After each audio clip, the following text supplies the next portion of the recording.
Jadi ada juga usus akun-akun yang memang mengkoordinir para pelajar. Itu Bang Eman. Jadi dan hasil kolab tunggu dulu. Nggak, ini tunggu framing, dulu. Ini framing jahat. Tunggu dulu, ini pendapat saya. Anda jahat. nanti berpendapat. Betul. Silakan Anda berpendapat. Ya, ini saya berpendapat dulu. Anda katanya berdemokrasi tapi Anda tidak siap untuk mendengarkan pendapat orang. Enggak, tunggu dulu. Tidak ada mobilisasi, tidak ada mobilisasi itu. Jadi tunggu dulu, Mas. Jadi Bang Aiman, setelah 765 orang ini ditanya oleh penyidik, begini, blok politik pelajar itu dia akun yang berkolaborasi. Tapi apakah blok politik itu adalah aktivis ini, kami juga tidak tahu. Dan Del Pedro yang mengoperasi? Tidak, Del Pedro hanya bertanggung jawab terkait dengan Lokator Foundation bersama dengan Mujafar Salim. Artinya mereka berkolaborasi berarti turut serta di dalamnya kan gitu. Kenapa mereka berkolaborasi terhadap akun-akun tersebut kalau memang tidak kenal dengan politik pelajar? Itu loh. Kita dididik anak-anak itu semua itu kita didik dengan pendidikan, Pak. Jadi masa seorang Del Pedro dianggap sekarang sama penguasa ataupun polisi gitu, TNI sebagai penghasut yang mendalangin seakan-akan semua kejadian tragedi di Agustus itu seorang Del Pedro gitu. Apa sesungguhnya yang dituduhkan? Tadi kalau disebutkan oleh Kabid Humas Polda Metro Jaya, dulu masih Kombes, sekarang udah Brigjen ya, dan sudah di Bareskrim Polri,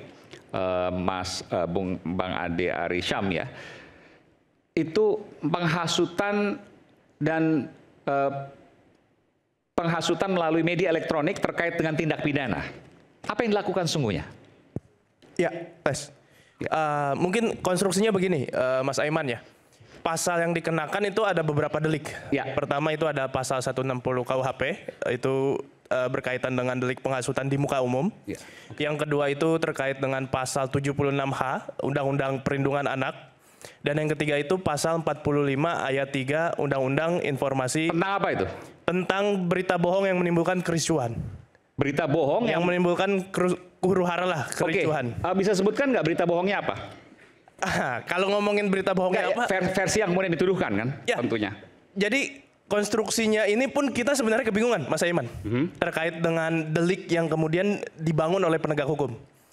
Pertama, kalau kita lihat dari pasal 160 KUHP-nya saja. Soal apa itu? Soal penghasutan di muka umum, ya. Itu clear loh. Pasal 160 KUHP itu sudah ada putusan Mahkamah Konstitusi tahun 2009, itu menafsirkan secara bersyarat pasal 160 KUHP itu dia delik material. Artinya, kausalitas sebab dan akibat yang kemudian terjadi dari perilaku seseorang, itu harus dia menimbulkan kejahatan itu, delik pidananya itu. Harus ada akibatnya. Betul. Tapi kan dianggap akibatnya kerusuhan. Nah, pertanyaannya bentuk kericuhan apa yang kemudian dilakukan? Ini yang nggak clear menurut hemat kami. Apa bentuk provokasi, bentuk hasutan? Anda keberatan nggak menampilkan apa sih isi yang dianggap penghasutan itu? Ya. Anda keberatan nggak menampilkan itu? Begini, itu sudah tersebar di mana-mana terkait dengan postingan khususnya Del Pedro ya. Iya. Jadi ada postingan di akun Instagram Lokatarum Foundation yang kemudian itu inti dari pokok permasalahan yang kemudian disampaikan penegak hukum. Apa intinya? Intinya di situ semacam postingan membuka posko aduan kepada pelajar untuk yang ingin mengikuti aksi atau yang ditangkap secara sewenang-wenang itu bisa menghubungi kolom atau nomor yang tercantum di situ. Itu yang dianggap penghasutan. Itu salah satu faktor utama. Di samping itu ada faktor-faktor lain yang kemudian dikonstruksikan secara bersama-sama dengan teman-teman aktivis yang lain. Karena ada postingan-postingan bersama-sama dengan beberapa solidaritas ya. Misalkan ada akun Gejayan Memanggil dan segala macam yang kemudian itu dipandang sebagai suatu hal yang saling berkaitan. Oke, kan ada barang buktinya. Postingan 1, postingan 2, postingan 3. Betul. Keberatan nggak untuk menyampaikan? Ini karena masih dalam materi pemeriksaan, sebenarnya kita tunggu aja di pengadilan untuk melihat barang buktinya seperti apa. Oke, dari pihak Bung Pitra silakan. Oke. Terima kasih, Kalau pembukaan posko bagi yang mereka ditahan, ditangkap, kalau awam pasti melihat itu bukan penghasutan, betul kan? Sebenarnya begini Bang Ivan, terlebih dahulu penyelidik itu tidak mengarah kepada kliennya Del Pedro dan kawan-kawan. Akan tetapi dia mengarah kepada bukti yang diperoleh dari hasil penyelidikan yang ada. Ya. Jadi Bang Aiman, pada tanggal 25 Agustus 2025 yang lalu ya, bahwasannya Subdit Kamnek ya mendapatkan laporan informasi dari atas nama Adrian Tanjung terkait dengan peristiwa. Siapa itu Adrian Tanjung? Hah? Siapa itu? Anggota lah. Oh, ini tipe A berarti? Iya, laporan model A. Laporan tipe A? Iya. Berarti polisi yang melaporkan, oke. Jadi di dalam proses penyelidikan yang dilakukan oleh pihak kepolisian tersebut, ya, kemudian sekitar tanggal 27-28 polisi mengamankan para pelajar nih yang ikut demonstrasi. Sekitar jumlahnya mayoritas pelajar itu 765 orang. Nah, dari hasil interview terhadap para pelajar itu mengarahlah kepada akun media sosial, ada dia blog politik pelajar, ya, ada Gejayan Memanggil, ya, ada Aliansi Mahasiswa Pembugat dan Lokataru_Foundation. Jadi di sini bukan hanya dilihat daripada posko tersebut, tapi penyelidik menemukan adanya suatu ajakan, ya, yang sifatnya itu mengarah kepada pasal 160. Ya, sehingga kita lihat juga ada beberapa video juga tersebar seperti video mengatakan bahwasanya apabila terjadi kerusakan dan perusakan fasilitas umum itu sudah sesuai. Itu dari postingan itu? Ada di video. Postingan salah satu tersangka. Oke. Ya, udah sesuai itu katanya gitu kan. Nah, jadi kemudian itu pasca kerusakan dong berarti? Iya. Oke. Sebelum kerusakan terjadi kan gitu. Oh, udah mengatakan seperti itu. Iya, udah tersebar dan lainnya. Jadi kemudian penyelidik mengambil keterangan daripada yang mayoritas para pelajar ini semua mengarah kepada Del Petro CS, karena yang dilihat itu akunnya, ternyata pemilik akun dan pengelola admin daripada Lokataru Foundation ini adalah Del Petro. Itu yang ditemukan. Jadi Del Petro bukan musuhnya polisi, tapi Del Petro berhadapan dengan hukum hari ini gitu loh. Bukan polisi menargetkan ini harus ditangkap, ini harus ditahan, tidak seperti itu. Tapi menarik, sebelum kita melanjut ke pertanyaan berikutnya, saya perkenalkan dulu, selamat datang Kepala Badan Intelijen Strategis Pak Laksamana Muda Soleman Ponto, Laksamana Purnawirawan Soleman Ponto, Kepala BAIS 2011-2013 ya. Jangan dianggap sekarang masih menjabat, enggak, udah lama itu. Oke. Selamat datang Pak Soleman. Kita tahan dulu, saya ingin tanya dulu. Jadi sebelum ada kerusakan, sebelum ada prahara, salah satu postingannya adalah membuka posko. Yang kedua, kalau nanti ada kerusakan, ini isi postingannya. Kalau ada kerusakan maka sudah sesuai atau sudah cocok gitu, kurang lebih begitu. Ya. Oke. Ya, gini Mas Aiman. Kalau melihat konstruksi kasusnya, ini kan kita tahu ya dalam situasi waktu itu, situasi kegelisahan perasaan batin yang sama kita waktu itu. Masyarakat sedang protes terkait dengan situasi bangsa, situasi kemudian kebijakan pemerintah maupun DPR yang kemudian melukai perasaan batin masyarakat. Nah, dalam kerangka itu ada memang sebaran-sebaran untuk aksi demonstrasi. Oke, tadi sebenarnya kalau ada kerusakan maka sudah tepat. Kalau dikatakan ada yang kerusakan, tidak ada spesifik kalau ada kerusakan maka enggak. Jadi tidak ada itu. Tidak ada secara spesifik menyatakan bahwa misalkan kita harus merusak apapun gitu. Konteksnya misalkan Del Petro ya. Ini kan ada beberapa orang. CS lah, ini kan ada beberapa. Ya. Kalau khususnya misalkan di Del Petro Mas, ini kan mereka mencoba dikonstruksikan ya bersama-sama ya dalam kerangka memang ada postingan-postingan yang dia kolaborasi dengan beberapa akun Instagram. Nah, tapi yang kemudian harusnya kita kritisi adalah apakah kemudian postingan itu berkolerasi langsung kepada kericuhan yang terjadi di masyarakat? Kami memandang sepertinya tidak sesederhana itu memandangnya. Bagaimana mungkin kemudian kericuhan yang kemudian terjadi secara masif itu digerakkan hanya dari postingan yang ada di Instagram. Ini kan logika awam aja Mas melihat itu. Jadi kami keberatan kalau dikatakan postingan itu berkontribusi pada kericuhan yang terjadi di masyarakat. Buktinya nggak ada. Menurut kami tidak valid. Jadi begini, termasuk, mohon maaf Bang, izin sebentar ya. Tadi kan Abang berbicara sekarang. Termasuk mengkonstruksikan misalkan ada dengan pelajar datang kemudian anak-anak di bawah umur ikut demonstrasi. Pertanyaannya, memangnya pelajar itu adalah anak-anak? Saya bisa jadi dibilang pelajar, mahasiswa bisa jadi dibilang pelajar.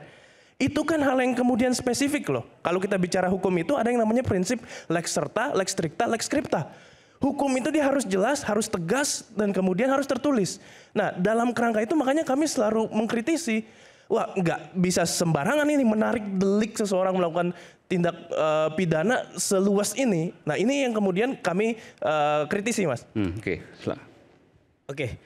Kan saya sudah jelaskan kepada Mas bahwasannya itu adalah hasil penyelidikan yang dilakukan oleh penyelidik terkait dengan 765 orang yang diamankan itu.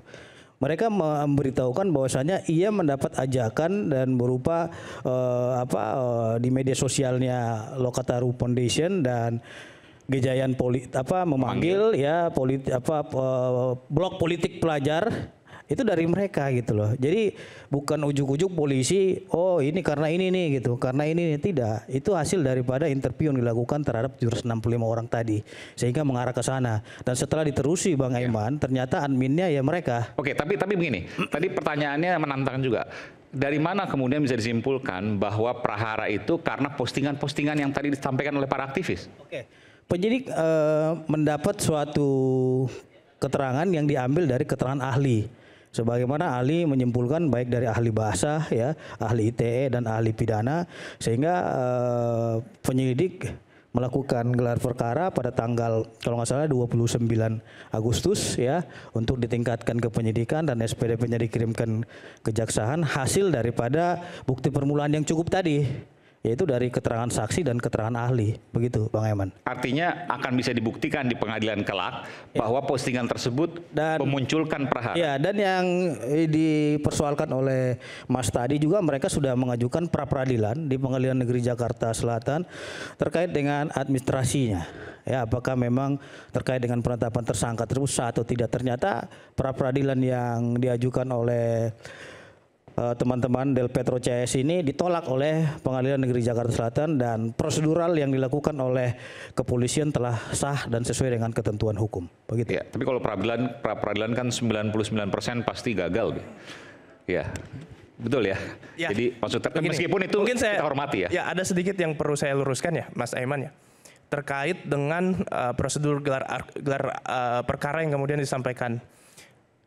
Kita memang melihat ada gelar perkara itu, Mas Aiman. Tapi faktanya ini yang kita kritisi. Terkesan tergesa-gesa. Kenapa seperti itu?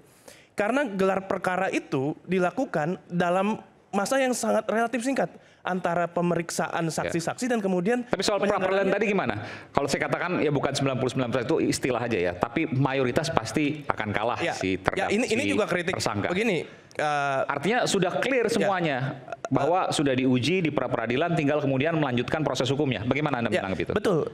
Kalau kita kembali lagi ke konsep hukum ya, pra peradilan itu kan dia belum kepada pokok perkara. Dia hanya terkait dengan formalitas. Nah, sayangnya kami mendorong sebenarnya pengadilan lebih daripada sekedar mengecek formalitas. Oke. Hakim yang kemudian memeriksa perkara rekan-rekan, kami kritisi juga. Kenapa seperti itu? Terkesan seperti checklist saja. Oh, ada 2 alat bukti, oh ya sudah terpenuhi.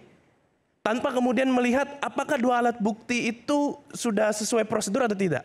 Saya kasih contoh, Mas Aiman. Ada anak yang kemudian diperiksa oleh penyidik. Sayangnya anak itu tidak didampingi oleh siapapun pada saat dilakukan pemeriksaan. Dan itu menjadi bukti yang kemudian terungkap di persidangan. Oke. Artinya apa? Itu sebenarnya secara prosedur kalau kita merujuk ke hukum yang berlaku itu anak itu harus didampingkan. Didampingi saksi ya anak itu ya? Betul. Dalam setiap tingkatan. Penyidikan, penuntutan maupun persidangan. Itu wajib ada pendamping. Jika tidak ada pendamping berarti itu melanggar ketentuan prosedur. Itu satu. Itu clear ya. Kemudian yang kedua terkait dengan kewajiban untuk memberikan SPDP. Mas Aiman, berdasarkan putusan Mahkamah Konstitusi nomor 30 tahun 2015 itu memberikan kewajiban konstitusional kepada penyidik. Siapapun penyidiknya, baik penyidik kepolisian, penyidik kejaksaan maupun penyidik KPK dan institusi-institusi penyidik PPNS yang lainnya. Untuk memberikan tembusan SPDP itu bukan hanya kepada penegak hukum tapi juga kepada tersangka dan keluarganya. Jadi itu sudah menjadi hak konstitusional warga negara ketika diproses hukum, statusnya ketika dinaikkan ke dalam penyidikan itu dia wajib mendapatkan surat perintah dimulai penyidikan itu. Nah, dalam perkara ini itu clear tidak ada, Mas Aiman. Anda meragukan ketika nanti dilakukan proses peradilan maka juga akan ditemui indikasi ketidakadilan. bukan indikasi ketidakadilan. Ini udah melanggar konsep negara hukum. Ini udah melanggar konsep negara hukum. Due process of law. Oke, baik. Ini udah melanggar prinsip due process of law. Oleh sebab itu makanya kami juga mengkritisi. Kami bahkan menghadirkan beragam ahli tata negara, ahli hukum acara pidana, khususnya misalkan dalam kasus yang saya dampingi dalam Sahdan Hussein. Kami hadirkan Dr. Aristo, kami hadirkan juga Prof. Denny Indrayana. Kita dalam satu forum itu sudah terungkap dalam fakta persidangan, itu sudah menjadi kewajiban konstitusional loh untuk dilakukan. Tapi sayangnya hakim pra peradilan dia hanya kemudian jadi petugas checklist aja. Oh, 2 alat bukti terpenuhi, udah selesai. Nah, ini kemudian kan kita kritisi, putusan pengadilan itu bukan kitab suci, kita juga bisa kritisi walaupun kita hormati putusan itu. Oke, di sini ada mantan hakim agung dan kita akan tanyakan kepada beliau selepas jeda berikut ini.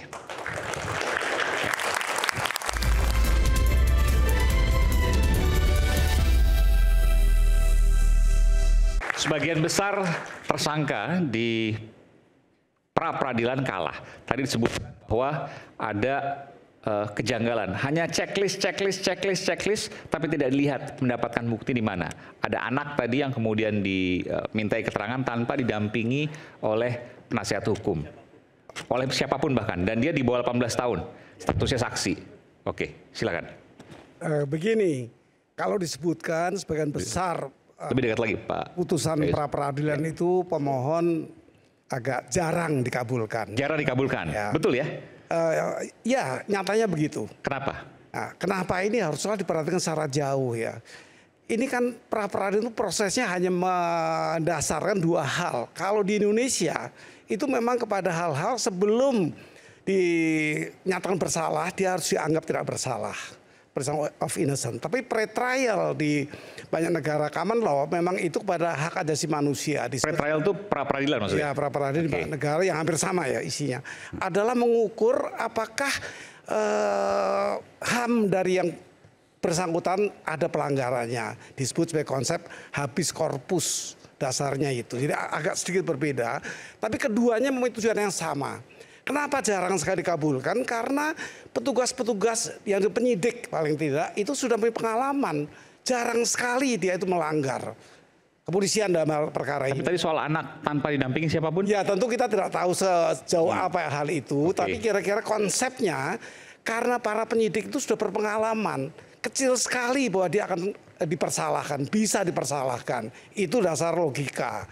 Jadi bagi saya, ya betul kalau memang sedikit yang dikabulkan, memang iya karena apa? Kuatnya penyidik ini untuk melakukan tindakan-tindakan yang tidak melanggar.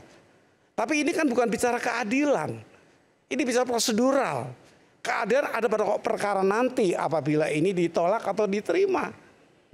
Terutama kalau ditolak, tentunya akan menuju kepada proses pokok perkara. Di situ baru kita bisa memperhatikan apa itu hukum yang berkaitan dengan keadilan. Ini kan hal ini perlu kita telusuri menurut KUHAP. Di KUHAP itu dijelaskan kalau ada terjadi sebuah kejadian, ada perbuatan dan ada keadaan atau akibat 30 orang lebih mati karena perkara ini. Tentu ini harus diselidiki dengan keadilan tadi. Itu nanti ada pada pokok perkara. Termasuk pembuktian apakah dari kicauannya, dari tweetnya di media sosial itu apakah berkaitan dengan kerusuhan atau tidak? Tentu semuanya itu akan diproses secara hukum dengan teliti dan tentu kelengkapan persidangan itu ada di situ diawali adanya kejadian yang mempunyai persesuaian dengan perbuatan dan keadaan atau akibat. Itu kira-kira proses hukum yang kita pelajari dan itu merupakan instrumen. Ini pun instrumen di pra peradilan yang harus dilalui kalau ada pemohon. Oke, Mbak Asvina mungkin mau tambahkan? Iya, seperti tadi Pak Gayus bilang sebetulnya pra peradilan itu bukan habeas corpus secara murni. Karena seharusnya aturannya setiap orang yang ditangkap dan ditahan harus dihadapkan ke depan pengadilan untuk menguji sah atau tidaknya penangkapan penahanan itu. Di Indonesia tidak semua orang. Kenapa? Karena hanya yang mengajukan permohonan pra peradilan yang kebetulan ketemu kayak Mas Ma'ruf ini atau yang punya pengacara karena punya uang. Artinya sebetulnya karena Indonesia sudah menjadi negara pihak dari Kovenan Hak Sipil dan Politik, kita wajib membawa semua orang yang ditahan. Itu harusnya menjadi kewajiban negara, bukan kewajiban privat orang-orang yang ditangkap. Jadi ini konsepnya sangat berbeda kan.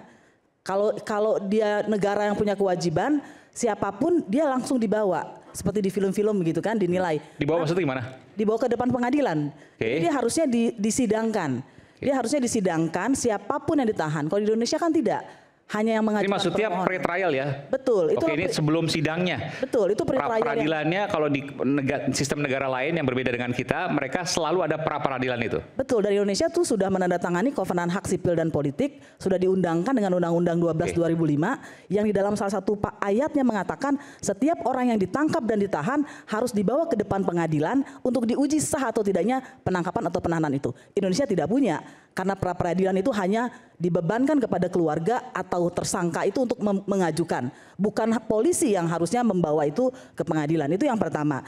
Yang kedua, kita tahu bahwa kalau mengenai tersangka patut diduga ya. Jadi bahasanya itu bukan cuma 2 alat bukti. Tapi apakah 2 alat bukti itu membuat dia patut diduga. Dan kalau ditangkap bahasanya di dalam KUHP diduga keras. Jadi bukan cuma diduga.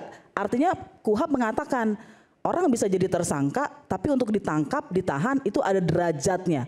Apa yang membuat dia diduga keras? Kalau kita mengabaikan undang-undang, kita anggap diduga keras sama aja dengan diduga, ya silahkan aja. Tapi itulah kehancuran negara hukum kita seperti yang dikatakan Mas Ma'ruf. Tapi kalau kita perhatikan lebih dalam lagi kasus teman-teman ini, termasuk kasus Del Pedro, betul ada kerusuhan, betul ada orang yang aksi, pertanyaannya, dan ada orang yang katakanlah mengajak. Ya, mengajak melalui itu. Pertanyaannya, kalau saya mengajak teman-teman semua piknik, saya melakukan perbuatan melawan hukum nggak? Saya bisa ditangkap nggak? Ya nggak bisa, karena piknik bukan perbuatan melawan hukum. Kalau saya ajak demonstrasi, bisa ditangkap nggak? Tidak bisa, karena aksi bukan perbuatan melawan hukum. Pada masa Orde Baru, otoriter mungkin iya. Tapi dengan Undang-Undang 998 dikatakan aksi itu adalah hak, bahkan tidak perlu izin, cuma memberitahu. Begitu ya. Nah itu yang pertama, setelah aksi kemudian ada kerusuhan.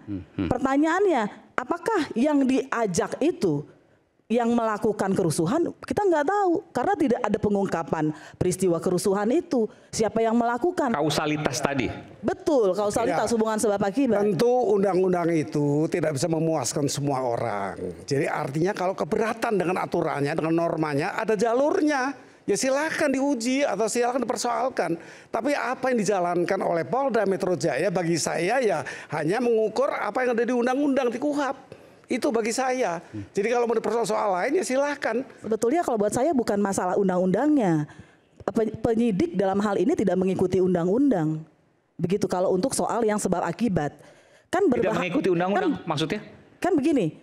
Tadi kan menyebut undang-undangnya dianggap tidak. Kalau di undang-undang kan untuk pra-peradilan. Berbeda. Kalau berbeda pasti di mana-mana itu berbeda. Tetapi yang kita gunakan dan saya teliti dalam kasus ini ya tentunya penyidik telah menemukan beberapa fakta sehingga bisa menghadapi gugatan itu. Dan gugatan itu memang standar saja sebenarnya karena apa? Adanya perbuatan-perbuatan yang bisa dijerat, menimbulkan korban, tidak sedikit korbannya. 30 lebih. Meskipun ada pertanyaan tadi, kausalitasnya, hubungan sebab akibat dari tweet itu, dari kata-kata itu ke kerusuhan. Iya, karena berbahaya sekali kan kalau ada orang aksi. Itu mungkin nanti di pokok perkara. Aksi. Saya pikir itu bukan di masalah. Ada aksi, ada kerusuhan, ada orang yang aksi, semata-mata kemudian semua orang yang aksi berarti menyebabkan kerusuhan. Itu sesat, nggak perlu ada fakultas hukum. Belum diperiksa di pengadilan, Mbak. Belum diperiksa di pengadilan. Pada pokok perkara. Kalau ini kan sudah bicara pokok perkara. Saat ini persoalannya adalah memang ditolak. Kalau ditolak kok banyak sekali tolak itu pertanyaan yang diajukan ke saya. Iya, karena pelaksana itu sudah berpengalaman, kecil sekali kemungkinan bahwa dia bisa kalah. Ini kira-kira walaupun ada sedikit yang kalah, ada juga beberapa perkara yang kalah. Meskipun putusan Mahkamah Agung banyak juga yang mengatakan membebaskan karena ada salah tangkap ya Pak ya. Kan ada putusan banyak pengadilan yang kemudian menunjukkan bahwa tersangka itu tidak didampingi oleh pengacara dan karena itu dibebaskan oleh Mahkamah Agung. Itu banyak kasusnya. Kita bicara pra-peradilan ya. Kan pertanyaannya kenapa banyak ditolak. Itu pertanyaannya, saya belum kemana-mana ya. Mari kita bicara kemana-mana. Yang soal anak tadi maksudnya itu kaitan ke hakim memeriksa saksi-saksi kan, prosesnya itu. Iya, karena kan hanya saya mengikuti alur aja nih. Pembahasannya kemudian mengatakan penyidik sudah profesional, berpengalaman. Saya mau menunjukkan bahwa penyidik berpengalaman atau tidak itu kelihatan dari putusan. Salah satunya putusan Mahkamah Agung yang banyak juga tadi saya bilang tidak semua terdakwa putusan karena ada salah tangkap. ya tidak semua putusan itu memuaskan semua orang. Tentunya masing-masing pihak, terutama kalau memang pemegang perkara ya, kuasa hukum dan sebagainya. Jadi ini kita harus menghormati pengadilan. Kalau nanti pokok perkaranya berbeda kan juga bisa terjadi. Oke, Bung Pitra mau komentar soal itu. Ada kalau tadi dikatakan penyidik saya profesional dan lain sebagainya, tapi ada anak yang tidak ada pendampingan yang saling Lumbun ya. Karena itu kan ranahnya pokok perkara. Ini masih kita. Itu masuk pokok perkara itu? Iya, itu kita, bukan di tahapan saat ini kan masih menguji tahap prosedural administrasinya, syarat formilnya. Apakah memang pihak kepolisian dalam hal ini penyidik melakukan pelanggaran prosedural kan gitu. Sesuai dengan yang telah dilakukan oleh para penasihat hukum kan sudah diuji di pengadilan. Artinya tidak ada pelanggaran apapun yang dilakukan oleh penyidik. Itu membuktikan bahwasannya yang disampaikan oleh Asminawati tersebut bahwasannya tidak menghormati undang-undang katanya. Saya kira itu sangat keliru sekali ya. Karena apa? Karena ini sudah melalui proses pengujian yang sah sesuai dengan ketentuan hukum. Jadi kalau dibilang penyidik itu tidak taat kepada hukum dan tidak taat kepada aturan, saya kira harus dibuktikan yang tidak taatnya yang mana gitu loh. Terus tadi disebutkan misalnya ada anak di bawah umur di bawah usia 18 tahun yang kemudian diperiksa sebagai saksi tanpa didampingi oleh pengacara. Bukan yang melakukan oleh siapapun bahkan. Ini kan yang melakukan aksi demonstrasi itu bukan hanya berbicara 1-2 orang. Oke. Yang diamankan saja Bang Aiman, bayangkan saya 765 orang banyaknya. Betul. Dan semua itu salahnya Pedro. Tunggu dulu Mbak ya. Tadi saya diam ketika Mbak bicara. Nah dari 765 ini penyidik mau nanya kepada mereka ini, ya kan? Mereka tahu dari mana sih sehingga dimobilisasi? Mereka bilang dari akun blog pelajar politik pelajar, ya. Jadi ada juga khusus akun-akun yang memang mengkoordinir para pelajar, itu Bang Eman. Jadi dan hasil kolab. Tunggu dulu. Ini framing jahat. Tunggu dulu. Ini pendapat saya. Anda nanti berpendapat. Silakan Anda berpendapat. Ini saya berpendapat dulu. Anda katanya berdemokrasi, tapi Anda tidak siap untuk mendengarkan pendapat orang. Enggak, tunggu dulu. Tidak ada mobilisasi. Tidak ada mobilisasi itu. Tunggu dulu, Mas. Jadi Bang Aiman, setelah 765 orang ini ditanya oleh penyidik, maka disimpulkan bahwasannya mereka mendapatkan informasi dan ajakan melakukan tindakan-tindakan itu dari akun media sosial yang saya sebutkan tadi, ya. Ada beberapa akun media sosial seperti tadi blog politik pelajar dan lain-lainnya. Sehingga dari yang ditemukan dari 765 orang ini, ya, penyelidik melakukan penyelidikan. Di siapa ini pemiliknya kan gitu. Ditemukanlah para tersangka ini. Blog politik pelajar itu bagian dari yang aktivis-aktivis ini.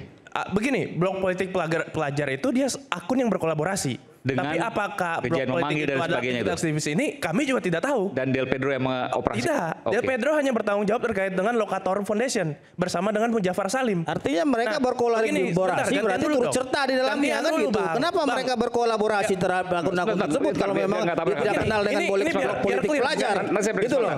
Jadi gimana? Jadi ya katanya kan dia tidak tahu nih masalah blog politik pelajar itu. Untuk si orang-orang ini yang ditangkap, ratusan orang ini ditanya, kalian tuh buat kerusuhan dari mana? Iya. Oh, saya terinspirasi gitu kurang lebih. Atau saya tahu dari itu ajakan itu. Tahu dari ajakan daripada blog akun media sosial politik pelajar tadi. Isinya apa? Nah, isinya itu ya untuk melakukan aksi demonstrasi ya dan lainnya. Ada lagi demonstrasi nggak salah tapi. Hah? Demonstrasi nggak salah. Iya, demonstrasi tidak salah, tapi pelaksanaannya ini ya yang menyebabkan negara mengalami kerugian 900 miliar Bang Aiman. Bukan, kalau itu tanggung jawabnya nggak ke klien kami. Tunggu dulu. Ya. Nggak, ini kan kita berdiskusi kasus klien kami. Gimana Anda mengatakan bahwa itu tidak tanggung jawab bukan di klien Anda? Ya. Bagaimana mungkin klien kami disuruh bertanggung jawab atas kericuhan yang terjadi? Karena pertanyaannya mengajak demonstrasi itu bukan perbuatan melawan hukum. Mengenai pertanggungjawaban nanti Anda buktikan di pengadilan nantinya dalam perkara. Dalam prapit ini kita membahas syarat formilnya. Apakah penyelidik melakukan pelanggaran atau tidak? Mobilisasi itu tidak benar. Bukan. Anda menyesatkan publik kalau informasi yang didapatkan, ya informasi yang didapatkan dari 765 ini diduga keras dari blog politik pelajar ini, ya. melakukan ajakan-ajakan yang bersifatnya menghasut. Itu pokok perkara. Itulah kan? makanya Itu pokok perkara kan? Ya, tapi kan kita berbicara secara formil tadi dari 760 kan ditanya kenapa ini klien saya dimintai pertanggungjawaban dan lain-lain. Bukan polisi ujuk-ujuk langsung menetapkan dia tersangka dari rangkaian penyelidikan yang ada dan yang diamankan dari 765 tadi. Bayangkan Bang Aiman dari aksi yang terjadi tersebut kita nggak melihat apa dampak yang ditimbulkan terhadap aksi tersebut. Mungkin bisa diputar dulu nih dampak yang ada di video yang telah saya kirimkan tadi. Iya. Oke, tolong diputar sambil menunggu. Tapi kalau seandainya gini, ini saya belum mendapatkan apa yang kemudian Anda sampaikan. Kalau seandainya mengajak demonstrasi di mana pidananya? Yes, mengajak demonstrasi bukan suatu persoalan, tapi akibat daripada ajakan tersebut menimbulkan pelanggaran hukum wajib diminta pertanggungjawaban. Jadi misalnya hukum. ada seseorang mengajak, yuk kita demonstrasi. Ternyata demonstrasi itu ricuh, berusuh, bahkan luar biasa gitu. Ada bakar-bakar dan sebagainya. Mungkin ada korban juga di sana. Jadi yang mengajak demonstrasi pertama kali dia terkena pidana. Oke, jadi ujuk-ujuk itu dari polisi kan penyidik di sini berdasarkan putusan pengadilan bahwasannya bukan hanya di tanggal 27-nya tapi di rentetan 27, 28, 29. Jadi ada perbuatan peristiwa yang berulang-ulang. Di situ. Jadi sehingga penyidik meminta pendapat dari ahli pidana, ahli bahasa dan ahli ITE atas ajakan-ajakan tersebut. Apakah ada muatan pidana atau tidak? Sehingga ditetapkanlah tersangka Bang Eman. Walaupun beberapa kali ajakan itu hanya demonstrasi tulisannya. Bukan hanya demonstrasi aja, ada beberapa narasi-narasi yang memang sudah tersebar didapatkan oleh penyelidik dari hasil penyidikan itu yang berpotensi mengarah kepada kerusuhan. Yang sifatnya ajakan yang anarkis sifatnya lah. itu nanti akan dibuktikan di pengadilan, bukan di sini gitu loh pengujiannya. Ya, begini Bang Aiman. Gantian ya, saya berarti sekarang yang bicara kan. Silakan. Sebenarnya Bang Pitra ini baru membuktikan bahwa pokok perkara itu berkontribusi nyata kepada prosedural yang dilakukan. Pertanyaannya kan deliknya aja ini udah problematis menurut kami. Karena apa? Delik ini delik material. Ini yang lupa dan luput dari diskusi dengan Bang Pitra tadi. Delik material itu harus clear loh sebab akibatnya. Di sini ada Prof Gayus sebagai hakim yang kemudian juga pasti paham soal ini. Yang mau saya sampaikan adalah jangan kemudian perbuatan ini bukan perbuatan yang melawan hukum dialamatkan kepada klien kami. Itulah kemudian kami sebut kriminalisasi. Nggak ada loh delik melawan hukum di sini. Itu satu. Yang kedua, berbicara Tidak ada delik melawan hukum di sini. Tidak ada. Jadi ajakan hanya demonstrasi, tidak ada ajakan anarkis dan seterusnya. Betul. Makanya yang kami sampaikan, tadi disampaikan oleh Bang Pitra, saya klarifikasi, tidak ada mobilisasi untuk kemudian mengarahkan kelompok tertentu untuk melakukan perbuatan-perbuatan yang sifatnya melawan hukum, misalkan merusak, melempar, mencuri, itu tidak ada. Sama sekali Anda pastikan tidak ada itu. Betul, klien kami, kalau yang lain kami tidak bisa pastikan, tapi ada 4 orang klien betul. Anda. Klien kami, misalkan Del Pedro Muzaffar itu dia dalam kerangka sebagai pembela HAM, dia sebagai aktivis yang kemudian bekerja melakukan tugas-tugas advokasi. Del Pedro itu sebelum ditangkap bahkan dia mengadvokasi anak-anak yang kemudian ditangkap secara sewenang-wenang. Yang bahkan anak-anak KJP-nya itu dinarasikan di media ingin dicabut. Itu diadvokasi. Alhamdulillahnya berhasil advokasi yang dilakukan oleh dia. Nah, maksud saya adalah Mas Aiman, jangan kemudian kita di sini bermain insinuasi. Apa yang dilakukan Bang Pitra Indri insinuasi kepada klien kami. Saudara ini dengan blok politik pelajar itu sebagai apa? Ya, kami tidak tahu blok politik pelajar itu. Artinya kan saya sampaikan bahwasannya para pelajar ini mengatakan dia mendapatkan informasi dan ajakan tersebut dari blok politik pelajar. Jadi tidak bilang saudara Del Pedronya gitu loh. Begini, masalah blok politik berpelajar ini berkolaborasi dengan Anda dan klien Anda itulah peristiwa penyidikan yang dilakukan, pendalaman yang dilakukan penyidikan. Kolaborasi, kalau memang Anda nggak kenal, postingan kenapa Anda melakukan collab itu tidak melawan blok hukum. politik pelajar? Itu tidak melawan hukum. Anda keliru. Kita tidak Anda kenal keliru. Logika dong. Sekarang gini, Mas Aiman bikin acara Mana seperti ini, kita lalu kemudian dianggap provokasi. Apakah Mas Aiman bisa diproses itu, Mas? Kan nggak bisa. Kolaborasi terus harus didalami. Nah, contohnya seperti ini kita saya katakanlah dari acara ini kemudian ada kericuan. Apakah kemudian saya bisa dituduh sebagai melakukan perbuatan pidana? Nggak bisa. Isu hangat kadang bikin penat, apalagi kalau kita tidak bisa mencerna dengan cermat. Jangan lupa secangkir kopi hangat yang nikmat untuk menemani kebersamaan dalam program Rakyat Bersuara. Bersama saya Aiman Wicaksono, akan kembali setelah jeda.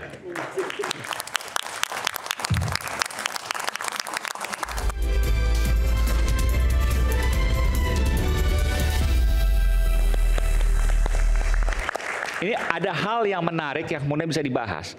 Bahwa ketika ajakan demo, lalu kemudian unjuk rasa atau demonya itu akhirnya ricuh.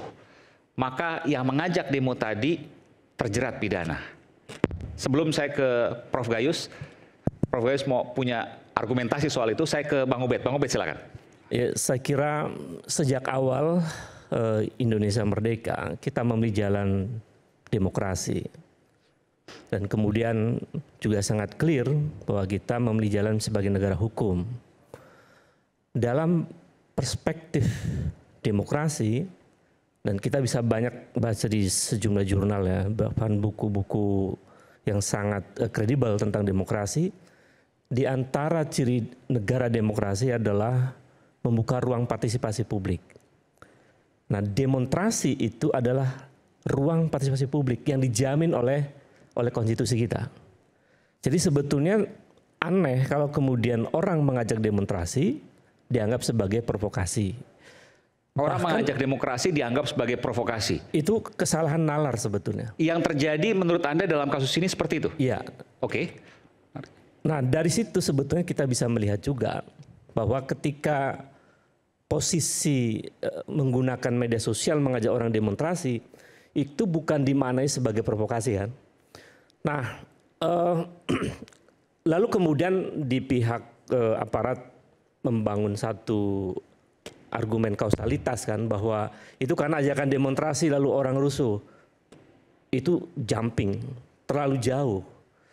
Karena sebetulnya eskalasi itu, kita banyak studi tentang sosiologi dan gerakan sosial ya. Eskalasi meledak peristiwa Agustus lalu itu sebetulnya terjadi ketika Afan Kurniawan dilindas. Oke. Itu yang kemudian memicu amarah publik yang luar biasa. Baru kemudian terjadi kerusuhan. Andaikan, ini kita bisa berandai dengan secara logis ya. Andai peristiwa Afan Kurniawan yang dilindas oleh kendaraan taktis yang menurut saya sangat tragis itu, saya meyakini tidak akan ada kerusuhan bahkan penjarahan ke rumah-rumah itu. Tidak akan ada? Tidak akan ada.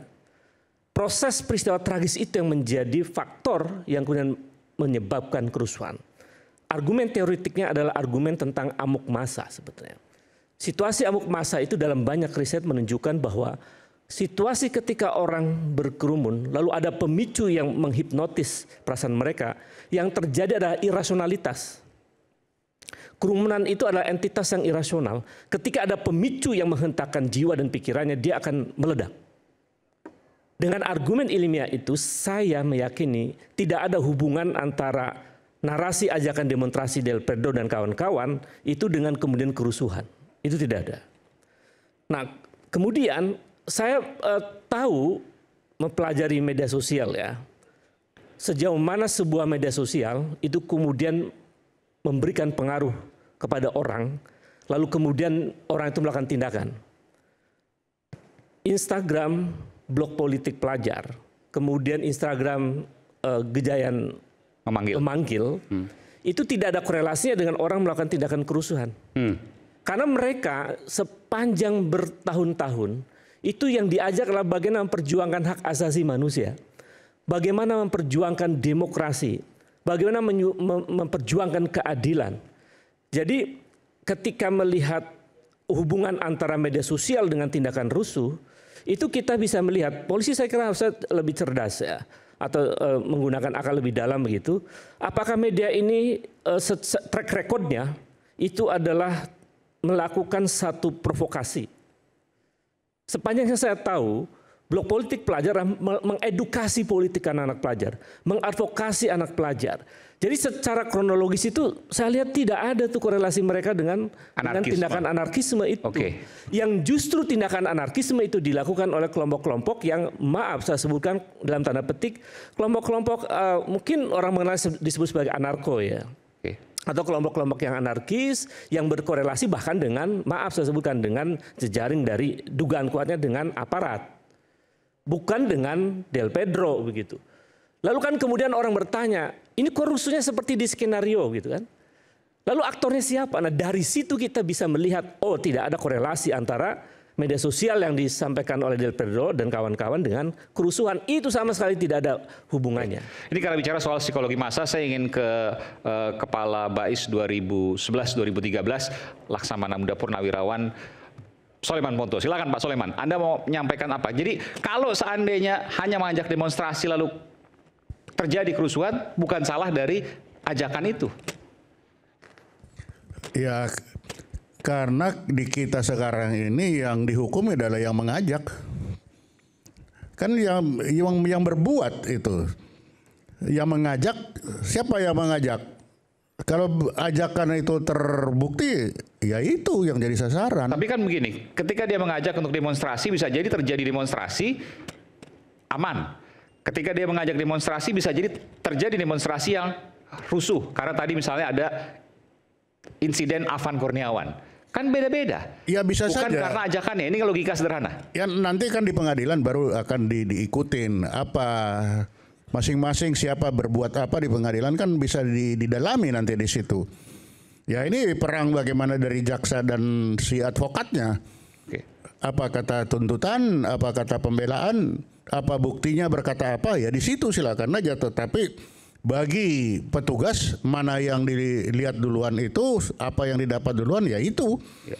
Yang dia pasang duluan. Anda punya pengalaman Pak Soleman ketika ada mengajak sesuatu tiba-tiba mengajak hal yang memang terkesan biasa tapi kemudian terjadi hal yang luar biasa. Ya kemarin itu mungkin bagi orang yang biasa tiba-tiba jadi luar biasa ya Agustus itu. Tiba-tiba memang setuju tadi bisa akibat perindasan itu menjadi besar, bisa bersama-sama dengan yang lain juga itu juga menjadi satu alat pemicu. Kan kita tidak bisa juga mengandaikan kalau tidak ada itu tidak terjadi juga tidak bisa seperti itu. Jadi memang ya inilah situasinya seperti ini. Ketika ada ajakan, ada sampingan terjadi. Nah, di sini tinggal masing-masing nanti membela diri di mana saya di mana siapa berbuat apa ya silakan aja nanti dilihat. Tapi bagi petugas yang pertama ini ambil dulu. Nah nanti masing-masing silakan. Nah itulah gunanya ada pengadilan di kita kan. Ya ke situ. Oke, silakan Prof. Ya terima kasih. Saya mencoba ambil pandangan saya. Apakah seseorang yang mengajak itu juga bisa berisiko untuk terjerat, dijerat dengan hukum juga karena hanya meminta bergabung, tidak provokasi atau tidak menghasut. Misalnya. Jawabannya? Saya menggunakan satu teori yang umum di perguruan tinggi, yaitu apa yang dikenal dengan kausalitas atau dengan teori mutlak. Tidak ada akibat tanpa sebab. Von Bury, conditio sine qua non. Itu menunjukkan bahwa tidak mungkin ada akibat tanpa sebab. Maka ditelusuri sebab yang mana. Kalau banyak sebab yang relevan. Ini tugas penegak hukum nantinya untuk membuktikan. Apakah karena ajakan demonstrasi ataukah karena insiden Afan? Kan itu pertanyaannya. Ya nanti akan ketemu itu. Jadi kalau ada suatu akibat yang timbul, tentu ada sebabnya. Itu teori mutlak. Salah satunya oleh Von Bury.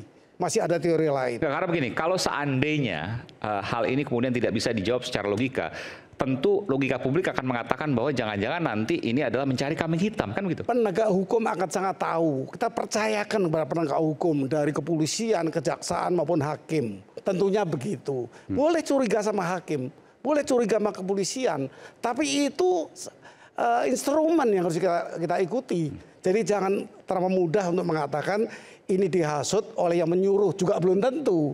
Tetapi nanti yang relevan ditemukan oleh penegak hukum, itu barulah akan menjadikan satu putusan tergantung relevansi yang menjadi penyebab. Oke. Bang, boleh. Oke, silakan tambah dulu. Iya. Atau nanti sebentar, Bung Stu, sebentar. Nyambung gini nih. Oh, menjawab, oke, silakan. Ini ya. Jadi ada 3 kata kunci dari tadi kita ngobrol-ngobrol ya.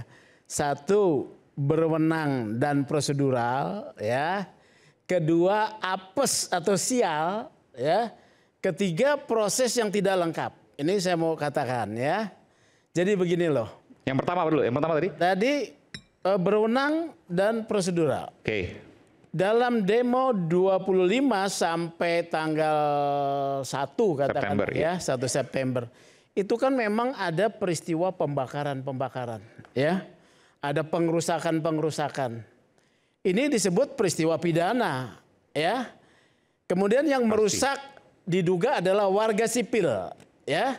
Tentu polisi harus menjalankan tugasnya. Maka siapa yang berwenang untuk mengungkap terjadinya tindak pidana? Ya polisi dong. Ya, polisi. Kemudian polisi harus menggunakan prosedur-prosedur. Tadi sudah dibahas nih. Jadi polisi melakukan tindakan ini karena memang tugas tanggung jawab konstitusi. Kalau ada keberatan segala macam, ada proses pra-peradilan dan perkaranya. Yang kedua, ya, apes. Bencana atau sial yang saya mau tujukan kepada sebetulnya Delpredo dan kawan-kawan. Kenapa? Kita lihat ya, kita sudah sering mengalami demo, unjuk rasa, juga keras-kerasan, dorong-dorongan, lempar batu. Ada yang ditangkap nggak? Enggak. Proses nggak ada. Atau jarang lah gitu. Jarang. Begitu ditangkap juga dipulangin. Ya, ingat nih ya. Ya. Tetapi peristiwa 25 ada pembakaran dan masif. Tuh. Bukan di Jakarta saja loh. Di Jawa Tengah, ya, di Yogyakarta, kantor polisi juga dibakar ya, Polda bahkan. Kemudian Polres Jakarta Timur dibakar. Kemudian di Brebes kantor DPRD dibakar. Di mana? Di Ujung Pandang, di Bandung. Lihat, ini ada peristiwa. Nah, karena ada peristiwa ini harus dicari yang bertanggung jawab. Apesnya Delpredo yang kena. Baru saya mau bilang ini proses yang tidak lengkap. Ya, tadi saya mau mengutip Bang Ubedillah nih. Jadi massa kerumunan itu memang tidak beridentitas berdasarkan teori sosiologis. Ya, karena dia tidak beridentitas, ketika ada yang memicu akan terjadi kerusuhan. Ya, akan ada rusuh. Ini ternyata benar, teori ini terjadi. Siapa? Ada aparat keamanan yang berada di lokasi. Salah satunya adalah ada, saya nggak menuduh sebagai pelaku nih Pak Ponto ya. Ada anggota BIN, ada anggota TNI, ya. Harusnya bukan hanya Delpredo yang diperiksa. Karena saya tahu teman-teman ini mereka anti kekerasan, ya, harus diperiksa secara lengkap. Ini yang tidak diperiksa secara lengkap. Tapi waktu itu kan ada videonya Pak Soleman yang ya, waktu kan? Anggota Pak Bais waktu itu ya. Iya, harus diperiksa. Ini juga harus diperiksa. Mengapa terjadi kerusuhan tersebut? Ada video, maksud saya ada video bantahannya terkait hal itu. Pak Soleman bisa sampaikan. Nggak ada soal. Jadi begini loh ya, bantahan itu kan di ruang publik. Proses pemeriksaan pidana itu material.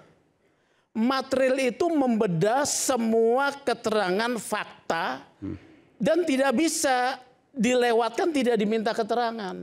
Ini yang tidak lengkap.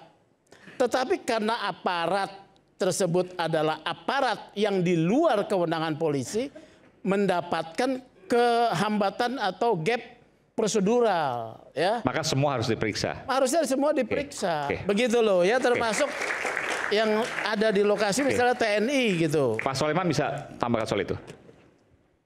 Ya, sekarang yang memeriksa kan siapa? Itu pasti harus TNI dan sipil, itu harus ada koneksitas. Nah, kan itu di situ. Masalahnya koneksitasnya sama MA sudah dibilang kalau yang ambil dari kemarin itu KPK ya KPK, kalau dari militer. Jadi koneksitas sendiri sudah dibatasi. Tindak pidana korupsi ya kali Pak. Iya korupsi. Nanti korupsi kan jadi sama nanti dengan ini. Tidak dong. Kalau ini kan tindak pidana umum ya.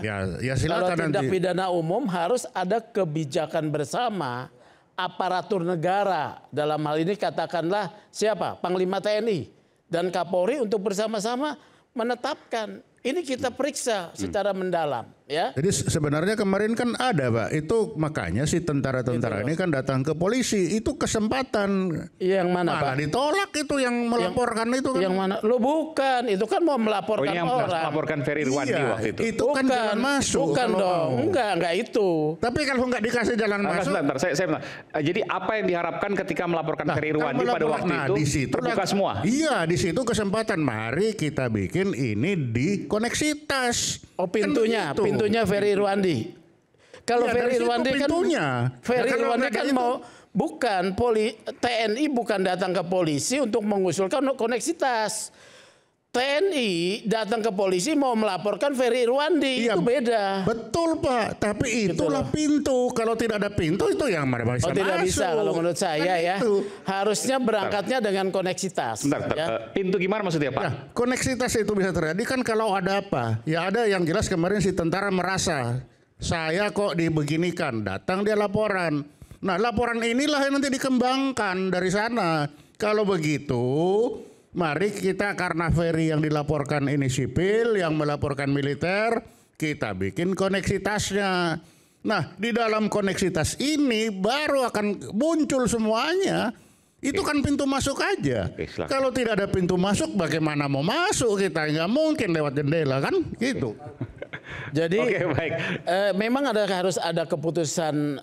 Nanti kita lanjutkan soal ini. Kita akan kembali saat lagi udah mulai terbuka bagaimana kemudian konstruksi kasusnya. Pak Soleman bukan hanya kepala BAIS tapi juga praktisi hukum ya, kepala BAIS pada masanya tentu, tapi juga praktisi hukum. Nanti kita akan bahas soal ini bagaimana kemudian sesungguhnya yang terjadi. Kami akan kembali saat lagi.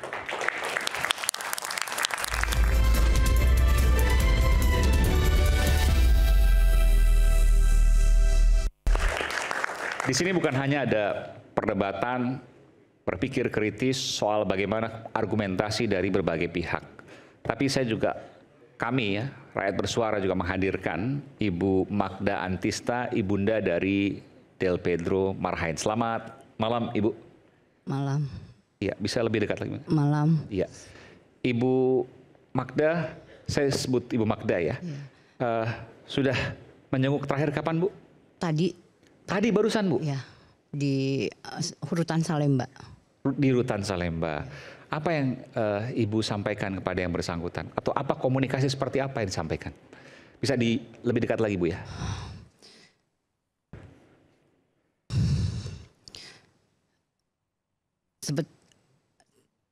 Sebetulnya saya nggak kuat untuk bicara. Ya. Karena sebagai ibu saya sangat terpukul ya dengan kejadian ini menimpa anak saya. Karena saya yakin anak saya nggak bersalah. Dia bekerja di waktu lembaga hak asasi manusia. Yang dia lakukan selama ini, selama dia bekerja hanya untuk membela rakyat. Gitu. Kalau saya lihat masa kecil seorang Del Pedro, dari kecil emang anaknya sudah membedakan dengan putra saya yang lain ya. Jadi waktu kecil juga lebih peduli dengan masyarakat kecil, dengan orang-orang kecil gitu. Misalnya apa Bu? Misalnya apa?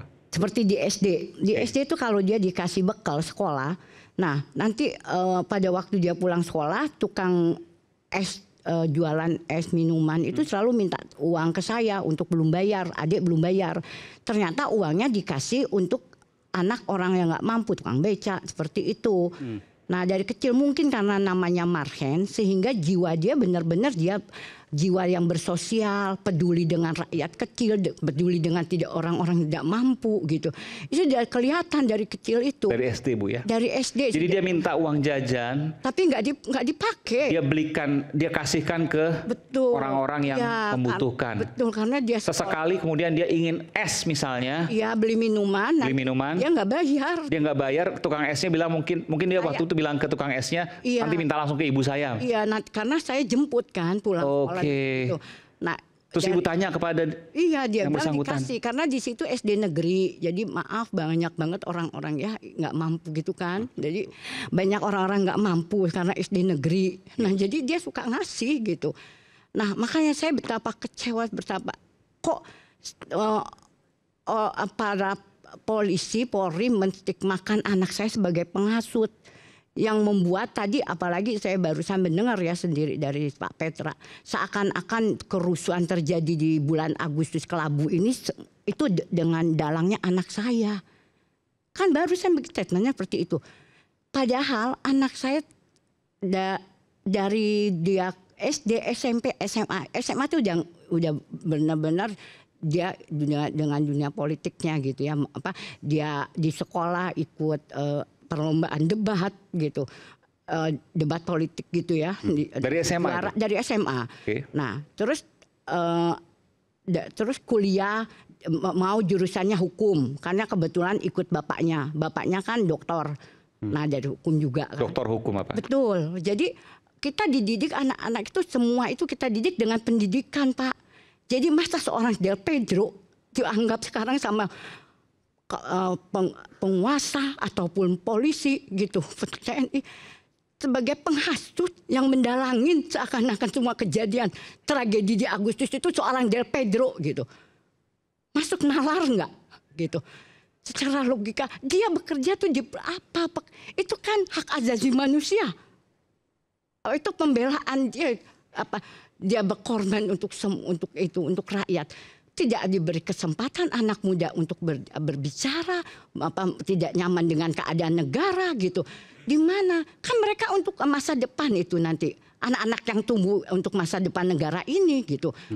Nah kita dari dulu anak bapaknya itu memberi pendidikan kepada anak-anak. Anak-anak saya itu semua magister, kakaknya magister, dia di bidang hukum juga Bu?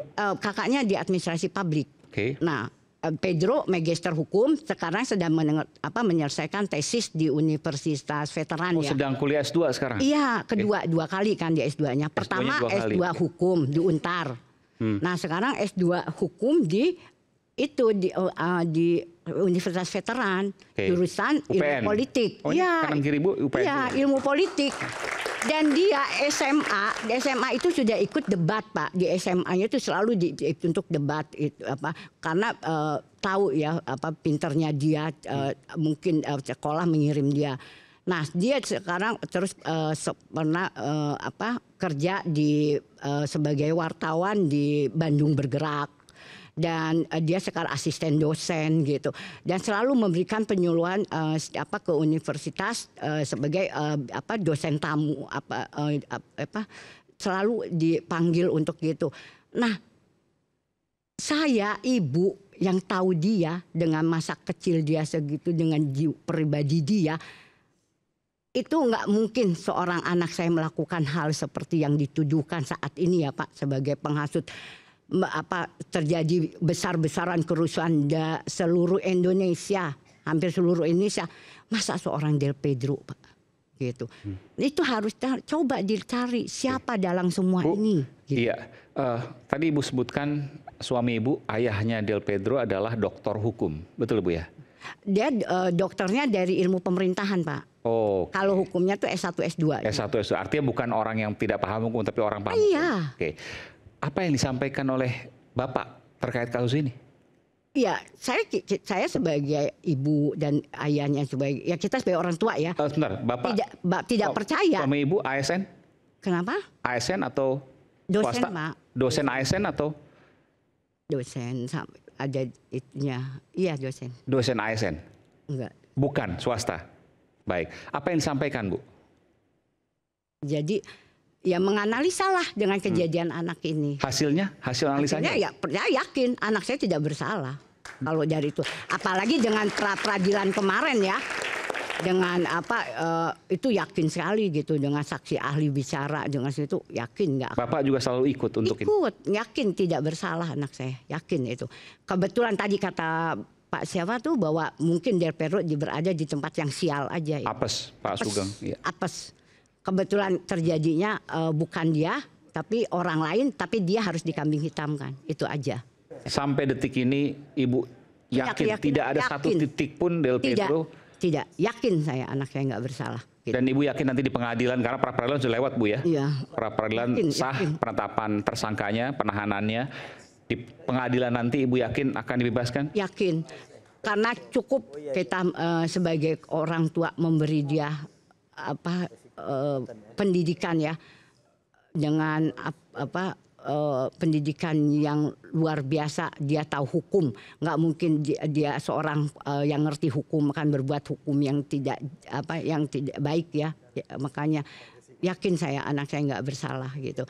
Dan jiwa sosial, jiwa untuk keadilan lebih kepada rakyat kecil itu sudah dia lakuin dari usia dia masih SD, SMP, SMA sampai dia kuliah gitu. Selalu lebih mementingkan orang lain daripada diri dia sendiri. Masa kecil nih dari kecil SD. Nah, kakaknya itu kan bermain dengan remote control pada saat itu robot-robotan. Tapi dia nggak mau, Pak. Dia selalu bikin mobil-mobilan dari kulit jeruk, Pak. Oke. Nah, Del Pedro kakaknya lebih canggih pakai elektronik. Iya, dia nggak mau. Dia selalu dengan itu. Nah, apa alasannya waktu itu dia bilang? Saya nggak, dari situ saya juga udah melihat nih anak kok lebih gimana ya jiwanya, nggak seperti anak-anak yang lain dengan pengen barang-barang yang bagus gitu, enggak. Nah, terus dia selalu bermain dengan gini, pakai gagang sapu, terus dia kasih ember kiri kanan tuh digotong seperti ini. Ember itu. Dia jadi ini tukang itu air keliling itu, Pak. Oke. Nah, mainannya seperti itu. Atau dia pakai dus itu terus dikasih botol-botol aqua. Jadi tukang asongan. Atau dia main lagi jadi tukang sol sepatu, dijejerin sepatu-sepatu. Ibu sempat tanya waktu itu, kenapa kok seperti itu? Dia suka gitu. Jadi dia tuh di SMP kalau ada temennya disakiti ya, pasti dia bereaksi. Nah, sampai guru, saya sering dipanggil di BP tuh bilang gitu. Kalau dilihat dari seorang Del Pedro dengan wajah coolnya ya, jadi nggak nyangka ya Bu, kok keras begitu gitu, maksudnya anaknya gitu. Karena dia ngerasa temannya dibully, nah dia harus lawan gitu kalau ada orang-orang. Dia melawan temannya yang. Iya, dia belain gitu kalau teman-temannya disakiti pasti gitu. Nah, itu berarti kejadian di SMP, SMA. Dia nggak boleh pakai seragam. Ketat yang celana gitu, main gunting gurunya. Itu nggak nerima dia. Maksudnya kan guru itu seorang pendidik. Ini SMP nih? SMA. SMA. Apa yang dilakukan waktu itu? Iya, dia marah. Dia protes ke gurunya? Protes gitu. Karena digunting. Punya dia digunting celananya? Iya, itu baru dibeli saya. Dia bilang, bapak saya tuh dengan susah payah membeli celana ini. Dengan hasil jerih payah orang tua saya bekerja. Bapak kan pendidik, memberi contoh. Bicara. Ngomong gitu, jangan langsung bertindak. Nah, dia paling tidak suka orang melakukan hal, bertindak dulu baru bicara gitu. Dia nggak bisa, Pak, gitu. Itu sudah dilakuin. Mungkin saya bilang juga dengan nama marhennya itu ya, jiwa ya untuk rakyatnya itu luar biasa gitu. Nah, makanya dia bekerja di Lokataru, ya itu kita support sebagai orang tuanya gitu. Ya udah, memang itu pilihan dia berjuang dengan pekerjaannya hak asasi manusia, membela orang-orang tertindas, orang miskin gitu, orang tak mampu. Ya udah, saya bilang nggak apa-apa. Kalau itu memang keinginan kamu bekerja di situ, jiwa kamu begitu, ya sudah gitu. Saya pikir gitu. Jadi kalau dengan kejadian sekarang membuat dia dibilang sebagai provokator dengan kejadian yang luar biasa. Ini kan luar biasa, Pak. Huru-hara ini kan ya terjadi di kebakaran, ada yang meninggal, korban dan sebagainya gitu. Apa itu Del Pedro? Terjadinya pelindasan untuk ojol itu apa dari karena ulah Del Pedro sehingga itu. Ya itu. Cobalah bapak-bapak itu sebagai penguasa, Polri, TNI yang berkaitan dengan kasus anak saya ini, membukalah sedikit mata hati nurani kalian. Cobalah saya menginginkan adanya keadilan, adanya kejujuran untuk anak saya gitu ya. Jangan sebuah nanti ini semua menjadi rekayasa dengan tidak adanya keadilan. Anak saya harus tetap terbungkam di penjara. Masih panjang masa depannya. Dia sedang menuntut ilmu untuk menyelesaikan studi S2-nya lagi untuk di ilmu politik gitu. Masa depan. Kan selalu dibilang bahwa kita menginginkan anak-anak Indonesia ini, anak-anak ini anak bangsa yang akan membuat generasi muda yang lebih baik untuk masa depan negara Indonesia ini. Nah, coba wujudkan. Nah, gitu, dengan kejadian ini, betul nggak bahwa masa depan suatu negara ini ada di tangan anak-anak muda Indonesia saat ini? Itu aja, Pak. Terima kasih. Semoga hati nurani pembicaraan saya ini didengar semua, terutama untuk Presiden Prabowo. Oke, apa yang Ibu ingin sampaikan ke Del Pedro? Apa yang Ibu selalu sampaikan ke Del Pedro ketika Ibu bertemu? Doa apa yang Ibu sampaikan? Saya selalu berdoa kasih ke dia. Selalu saya bilang, doa Dek, doa yang orang terdolimin. La ilaha illa anta subhanaka inni kuntu minaz zalimin. Saya selalu gitu Pak. Karena saya yakin ini hanya zolim dia Pak. Hanya jadi kambing hitam dari suatu keadaan negara yang bukan untuk jadi tanggung jawab dia sebenarnya dengan negara seperti ini. Tapi jadi beban dia sekarang gitu. Nah dengan itu saya selalu gitu. Tiap kali saya besuk dia pasti itu saya selalu doakan. Dan saya tiup di ubun-ubun dia karena saya yakin kok gitu. Suatu saat kebenaran itu akan datang. Karena kebenaran itu ada waktunya gitu loh. Yakin saya. Kezolimin yang orang menzolimin dia saya yakin gitu. Pasti hati kecil mereka juga tidak akan tenang kok Pak gitu. Baik, terima kasih Bu. Terima kasih Pak. Baik, makasih atas sudah berbagi di Rakyat Bersuara. Kita akan kembali saat lagi, tetap bersama kami di Rakyat Bersuara.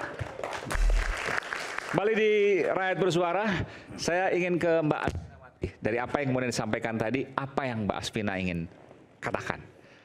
Tadi belum tuntas tunggunya soal kausalitas, sebab akibat. Apa yang harusnya terjadi? Kalau seandainya mengajak kepada demonstrasi, lalu kemudian terjadi kerusuhan, apakah bisa disalahkan yang mengajak demonstrasi itu? Jadi sebetulnya cara berpikir Polri selama ini, kalau saya nggak tahu yang sekarang ya, tapi beberapa tahun lalu kalau ada orang mendaftarkan pemberitahuan aksi, pernah mereka disuruh menandatangani perjanjian surat kalau terjadi rusuh, maka yang koordinatornya yang bertanggung jawab. Itu kan menggambarkan cara berpikir yang tidak kausalitas. Jadi misalnya kita ulangi lagi ya, ada orang ngajak jalan-jalan, karena jalan-jalan bukan perbuatan melawan hukum, maka mengajak jalan-jalan bukan perbuatan pidana. Kemudian dalam perjalanan si supir ini nabrak orang, mati. Apakah yang ngajak itu bertanggung jawab? Tentu tidak. Yang bertanggung jawab dalam pidana tidak ada yang namanya perwakilan, mewakili kesalahan. Kalau secara perdata bisa, bosnya si supir itu bisa dimintai ganti kerugian.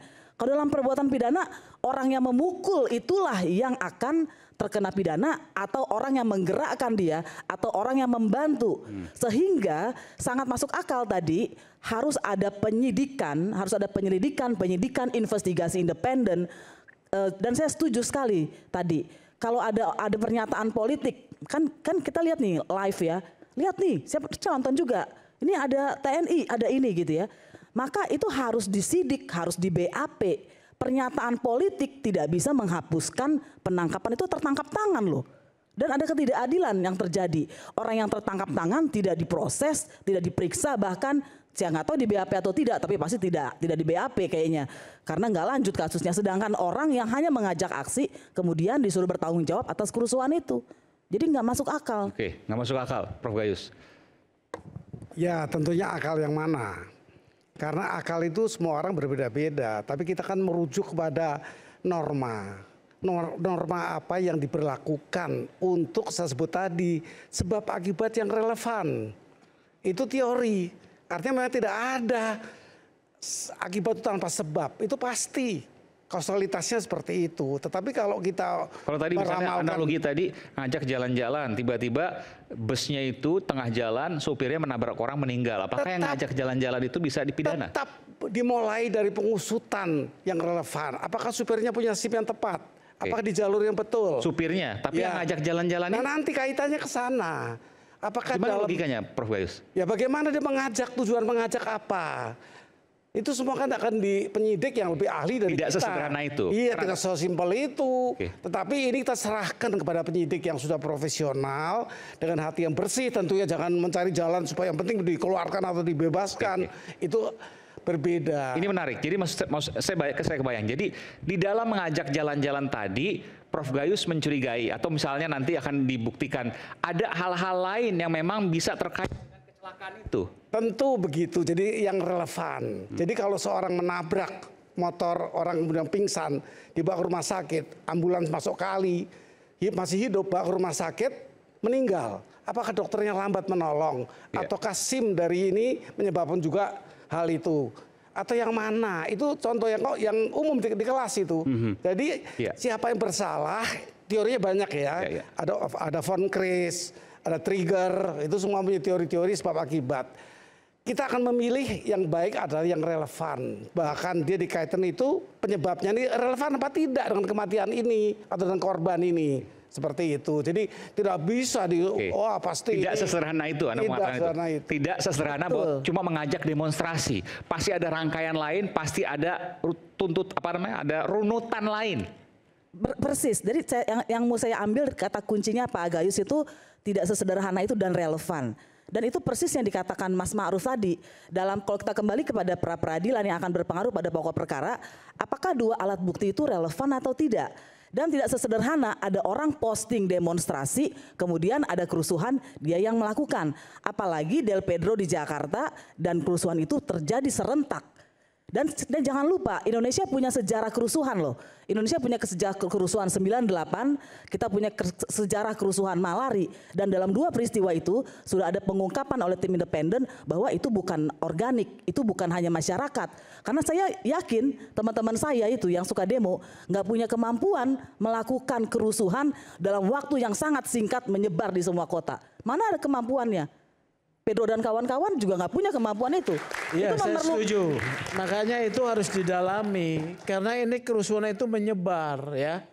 Tidak ada kemampuan Del Pedro untuk menggerakkan itu. Oleh karena itu kan saya pernah mengusulkan ini diperiksa secara bertanggung jawab. Maksudnya? Akuntabel. Bertanggung jawab itu tadi salah satu usulannya membentuk yang namanya koneksitas. Ya. Kalau ditemukan bukti awal ada keterlibatan katakanlah aparat keamanan yang tadi dikatakan oleh Mas Ubedillah gitu ya. Ini harus lengkap. Kalau proses pemeriksaan tidak lengkap, memang nanti akan menimbulkan pertanyaan ketidakpuasan dan merasa ketidakadilan ya. Walaupun proses ini tadi saya sudah katakan polisi berwenang, polisi menggunakan prosedur karena sudah diuji di pra-peradilan tetap lanjut. Ya sudah dijalani ya, saya bilang makanya Del Pedro ini apes ya, sial dia ya mendapatkan bencana karena di luar dugaan terjadi satu kerusuhan masif. Dan buat ibu ya, ibu tidak perlu kecil hati Bu ya. Kita ingat bahwa para tokoh yang paling terdekat itu Budiman Sujatmiko ya. Dulu ditahan dia jadi menteri Bu ya. Dulu kan dia ditahan, dituduh sebagai dalang kerusuhan 27 Juli. Tapi kemudian dia jadi menteri. Ini bagian daripada perjalanan sejarah hidupnya. Dia akan menjadi tokoh. Apalagi dia punya sifat-sifat baik ya. Jadi nggak perlu khawatir. Jalani aja takdir ini ya dengan berani, hadapi gitu ya. Termasuk nanti proses pengadilan, hadapi. Jadikan dulu saya kan pembela kasus-kasus politik ya. Jadi proses pengadilan itu bisa kita jadikan sebagai peradilan politik. Ya. Banyaklah kasus saya bela dari 27 Juli ya. Jadi kemudian ada yang minta menyeret Presiden Soeharto sidang umum. Mereka menjadi tokoh kok. Menjadi tokoh beberapa ya. Demikian Bu, nggak usah kecil hati. Tapi ini kan berbicara soal itu, tapi ini bicara soal keadilan yang dihadapi hari ini. Hadapi. Hukum itu memang bagian dari harus dihadapi. Tidak boleh kemudian karena atas nama demokrasi kemudian dibebaskan, minta dibebaskan. Itu adalah retorika. Ya. Tapi hukum itu bukan retorika. Hukum itu melalui proses-proses pembuktian. Jadi hadapi aja ya. Gitu. Jadi dihadapi melalui proses persidangan. Saya yakin pembela sudah siap ya, demikian. Yang perlu kita ingat juga jangan lupa ada relasi kuasa ya. Jadi kalau kita perhatikan perlakuan kepada rakyat kecil, ada yang namanya undue delay, data Komnas HAM, data Ombudsman, data-data YLBHI, itu menunjukkan laporan-laporan warga itu tidak ditindaklanjuti. Tetapi laporan-laporan seperti ini bahkan bukannya ditindaklanjuti, polisi ngelapor sendiri. Gitu. Itu kan saja sudah menunjukkan tipe A ini laporan polisi sendiri sudah menunjukkan ada kepentingan polisi sendiri di dalamnya ya. Jadi saya pikir persamaan di hadapan hukum itu tidak ada sebetulnya di Indonesia, belum terjadi ya, karena begitu banyak syarat relasi kuasa di dalam penegakan hukum. Ya, jadi saya akan tambahkan keadilan itu tidak prejudice ya, tidak buruk sangka. Tentu kita akan mengikuti. Mungkin saja di pokok perkara nanti bisa hakim mengambil langkah yang berbeda ya dengan pra peradilan, sangat mungkin. Tapi yang penting jangan prejudice, Jangan menuduh siapapun, pihak manapun, lembaga manapun yang biasanya begitu, itu nggak tepat ya. Secara saintis itu tidak tepat. Ya, kalau secara saintis kita kan pakai data ya Pak ya, mohon maaf. Jadi saya hanya mengatakan data. Data-data itu laporan terbanyak itu kepada Polri. Dan masalah menurut saya, masalah kalau Polri itu kan sebetulnya pintu untuk mendapatkan pemulihan hak asasi manusia. Kita hilang dompet, kita ditusuk orang, keluarga kita dibunuh.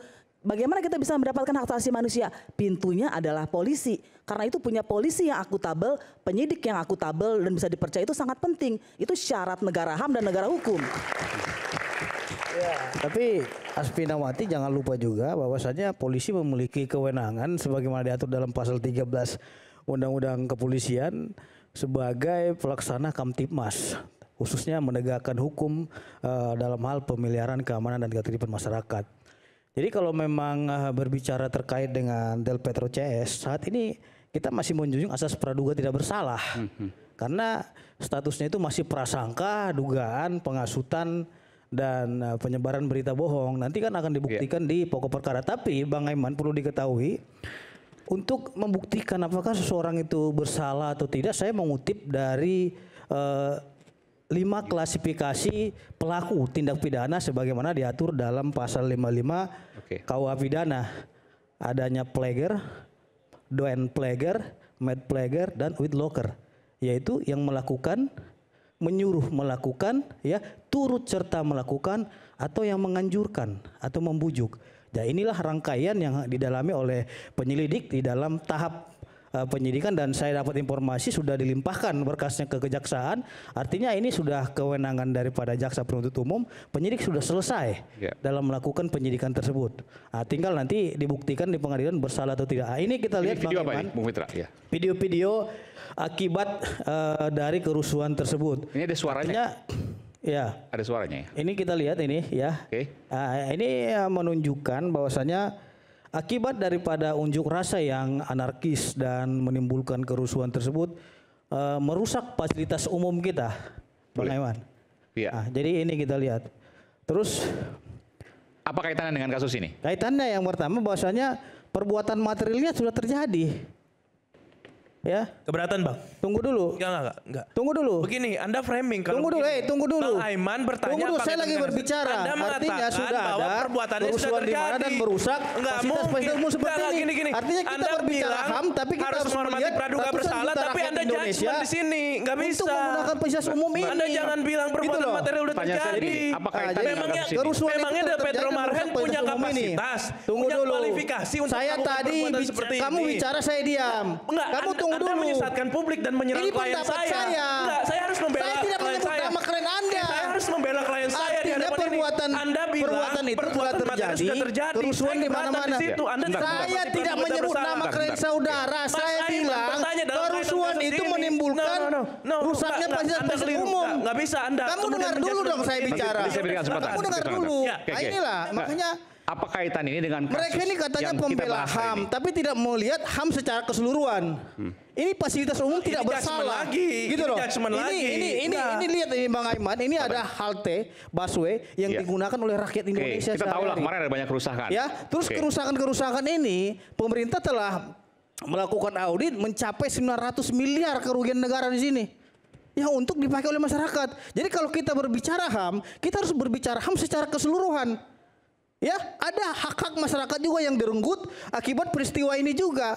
Bukan berarti kita melihat, oh ini polisi melanggar HAM karena melakukan penangkapan. Polisi itu hanya melakukan serangkaian penyidikan untuk dipersangkakan terkait dengan adanya dugaan-dugaan seperti tadi penghasutan, penyebaran berita bohong. Dan bayangkan Bang Aiman, 959 tersangka akibat peristiwa ini telah dijadikan tersangka oleh Polda Metro Jaya. Dan lain-lainnya. Jadi saya kira kalau kita mau melihat secara keseluruhan, lihatlah secara orang biasa masa Pak bisa melakukan hal seperti itu. Karena saya juga punya hak asasi manusia sebagai rakyat untuk menikmati fasilitas umum. Tadi pertanyaan Ibu, kalau orang biasa bisa ya, orang biasa Pak, kalau bukan nggak mungkin kalau hanya sipil bisa melakukan begitu. Saya tidak berbicara anak Ibu, saya udah bilang saya menjunjung asas praduga tidak bersalah. Belum tentu Del Petro bersalah dalam kasus ini. Karena apa? Karena ini masih dalam pra penuntutan. Kalau tidak profesional nggak mungkin bisa itu profesional Pak yang bisa melakukan begitu. Dibakar seperti ini. Siapa yang tanggung jawab Bang Aiman? Ya saya kira Makanya penjelasannya mesti selidiki secara dulu. komprehensif ya. Peristiwa Agustus itu kita udah riset adalah ekspresi dari kekecewaan publik yang meluas. Kekecewaan rakyat terhadap DPR. Kecewa sih kecewa, tapi jangan membakar dan merusak. Sebentar dulu, saya belum selesai. Ya. Kalau memang kecewa saya bunuh aja nih, Bang ini kecewa saya. Apakah itu memang bukan perbuatan pidana? Saya menjelaskan. Pertanggungjawaban itu. Saya menjelaskan. Yang diminta oleh penyidik. Ini pakai data ya. Saya menjelaskan bahwa kekecewaan publik yang meluas kemudian menemukan kanal itu. Bahwa ekspresi mereka itu sebetulnya adalah ekspresi demonstrasi yang dijamin oleh konstitusi. Ketika kemudian terjadi kekerasan semacam itu terlalu jumping kalau kemudian dikaitkan dengan Del Pedro misalnya. Karena itu kan dengan Del Pedro. Saya sekarang bilang kita sedang membahas itu lalu Anda daripada kerusuhan tersebut menyebabkan saya tahu. Hancurnya fasilitas umum. Tinggal siapa pelakunya? 959 orang sudah ditetapkan jadi tersangka. Iya, saya tahu. Itu nanti dibuktikan. Lalu kemudian mengapa kemudian dikaitkan dengan Del Pedro dan kawan-kawan itu nggak masuk akal. Kan tadi dikatakan bahwa hubungan kausalitas itu mana yang paling mendekati. Dari argumen-argumen yang kita analisis itu ternyata nggak ada hubungannya dengan Del Pedro. Apakah kemudian kerusuhan di Makassar, kerusuhan di Surabaya dan lain-lain itu semua itu ada bukti empirik itu terhubung dengan Del Pedro. Saya sudah menganalisis jaringan medianya itu tidak ada hubungannya. Jadi saya mengatakan ini kan proses belum. Anda telah menyimpulkan seolah Anda melangkahi hakim. Ini kita sedang berdiskusi karena belum ada keputusan kan. Kita sedang berdiskusi. Kita sedang berdiskusi. Tapi sudah melangkahi hukum. Karena kemudian Anda duluan yang ini argumen Anda nanti untuk pembuktian siapa yang bersalah di sini akan diuji di pengadilan. Iya, belum selesai. Gitu loh. Kita nggak bisa menentukan dia salah tidak bersalah. Karena ini belum masuk ke pengadilan, kita mendiskusikan secara objektif. Yes, justru itu kita menunjukkan asal praduga tidak bersalah. Nah, karena praduga tak bersalah, saya berhak menyampaikan pendapat. Trigger daripada kerusuhan tersebut ini hancur nih. Ya itu tahu, ini terjadi juga di tahun-tahun sebelumnya. Tahun 98 terjadi seperti ini. Tahun 74 pernah juga terjadi begini. Tahun 96 terjadi. Jadi sebetulnya kita mesti melihat lebih dalam. Ketelitian kita menganalisis situasi itu akan membuat kesimpulan yang lebih objektif. Karena kemudian tiba-tiba dituduhkan terhadap Del Pedro dan kawan-kawan, menurut saya itu tidak objektif. Misalnya ada bukti permulaan enggak untuk menunjukkan bahwa itu Del Pedro misalnya. Karena bukti permulaannya kan screenshot dari media sosial. Pasal yang disangkakan kepada para tersangka ini beda-beda. Karena ada 3. Ada yang perusak. Kamu hanya melihat 3, saya melihat 959 orang di sini tersangka. Oke, saya paham. Jadi jangan kamu hanya melihat 1. Jadi setiap pasal yang minta pertanggungjawaban itu yang harus dia pertanggungjawabkan. Saya paham. Ada yang kasusnya perusakan, fasilitas umum, ada yang penyebaran berita bohong, ada yang penghasutan. Jadi kalau Anda bilang itu Del Pedro merusak, no, dia tidak merusak. Karena pasal yang dituduhkan kepada dia itu pasal 160 penghasutan itu yang kemudian menimbulkan masalah kan? Yes, masalah salah atau tidaknya itu nanti di pengadilan. Iya, saya tahu itu di pengadilan. Kita sekarang sedang mendiskusikan apakah itu punya argumen rasional yang membawa perkara ke pengadilan.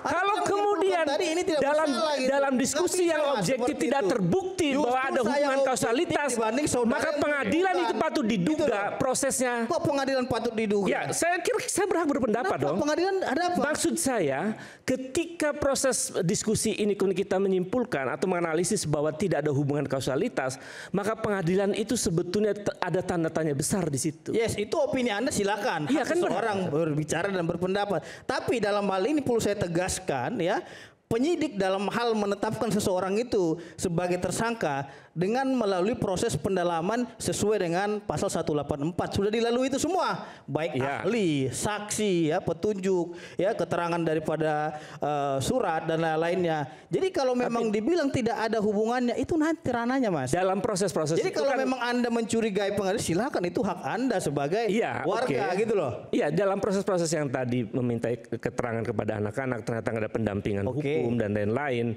itu kan juga indikator bahwa prinsip negara hukum tidak dijalankan dengan benar di situ. Yes, makanya saya bilang tadi setiap perbuatan orang itu diminta sesuai dengan pasal dan diminta pertanggungjawabannya. Iya, Makanya saya saya paham. pasal apa yang Tapi kalau kemudian Petro? ada 3 kan.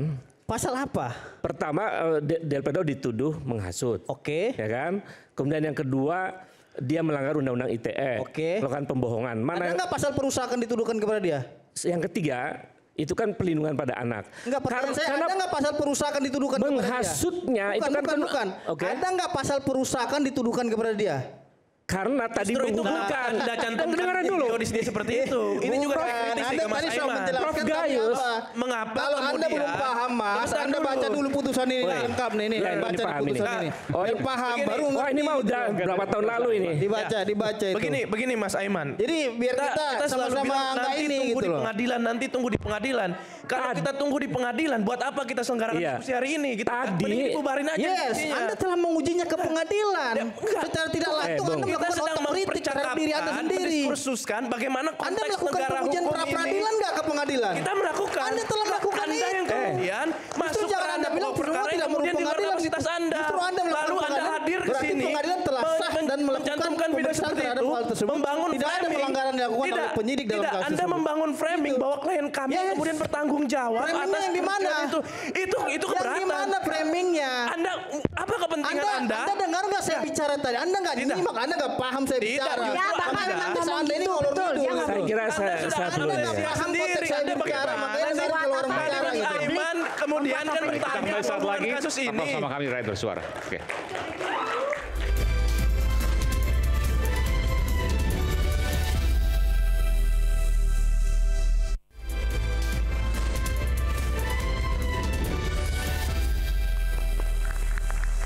Sampai pada sesi terakhir Rakyat Bersuara, saya akan berikan kesempatan pertama pada Prof. Gayus Lumbun. Silakan, Prof. Terima kasih. Jadi begini, tadi sempat Kalian menjawab yang tadi juga, Prof. ya tadi sempat saya Video dan kaitan dengan kasus ini. Iya, saya tadi sempat menyinggung, mendengar ada singgungan mengenai demokrasi. Apa yang dilakukan secara hukum itu nomokrasi. Nomokrasi, kedaulatan norma. Jadi jangan hanya sepihak saja. Untuk menerima keadaan, kemudian adanya perbuatan, adanya peristiwa yang menimbulkan korban, itu tentu ada nomokrasi yang digunakan terhadap demokrasi yang dijalankan. Itu saja. Jadi kita masih melihat keseluruhan. Dalam demokrasi ada norma itu. Ada norma yang dihormati, kedaulatan norma namanya. Oke. Itu perlu. Jadi jangan menggunakan demokrasi secara salah, ya. Ada batasan-batasan. Demokrasi secara salah misalnya seperti apa, Bro? Yang melampaui dari demokrasi yang digunakan, apa yang dilakukan. Melampaui norma, melampaui hukum maksudnya. Ya, melanggar hukum. Ya kalau sampai menimbulkan akibat kan melanggar hukum itu. Dia tidak merasa bahwa itu mengakibat. Sebab yang dijadikan itu soal sepele sekali. Padahal tidak seperti itu. Didalami oleh penegak hukum. Saya yakin belum tentu kejadian ini akan menjadi akibat bagi putranya Ibu. Belum tentu bersalah. Belum tentu. Itu kan pengadilan nanti ya akan memutuskan dengan semua aspek yang akan dibangun. Tapi kalau udah lewat pra-peradilan kan rasanya beda juga, Prof. Beda, pra-peradilan itu Pra-peradilan hanya kalah di sidang pengadilan pasti berpikirnya juga sama. tidak selalu begitu. Itu kan prosedural. Apakah ada HAM yang dilanggar? Apakah asas praduga tak bersalah yang dilanggar? Itu Oke. saja. Ternyata Ada tidak banyak kemungkinan-kemungkinan. sangat banyak. Jadi kita mesti memenuhi semua prosedur, instrumen yang ada. Ini kan hanya satu instrumen pra peradilan. Belum tentu pokok perkaranya bisa berubah. Kalau tadi yang dikemukakan memang betul. Tidak ada Seperti kaitan itu. gitu ya misalnya. Oke, baik. Silakan, Bung Obed. Ya, saya kira kalau tadi argumen awal justru mengatakan bahwa ini ada kausalitas yang relevan begitu, menurut saya menjadi batal tuh argumen-argumen mereka ketika kemudian mengatakan bahwa ini nggak ada hubungannya yang ditunjukkan dengan tuduhan terhadap Del Pedro, padahal yang mereka argumenkan bahwa ada kausalitas yang memungkinkan terjadi antara seruan demonstrasi dengan rusuh. Jadi ketika mereka membantah ini nggak ada hubungannya dengan Del Pedro, keliru karena yang dituduhkan yang pasal 160 itu seruan ajakan demonstrasi yang mengakibatkan atau penghasutan mengakibatkan kerusuhan. ya kan? Berarti kan ada diduga analis mereka menyebutkan ada korelasi. Padahal yang kemudian kita bisa lihat tadi bahwa ternyata memang tidak nampak sebetulnya hubungan kausalitas itu.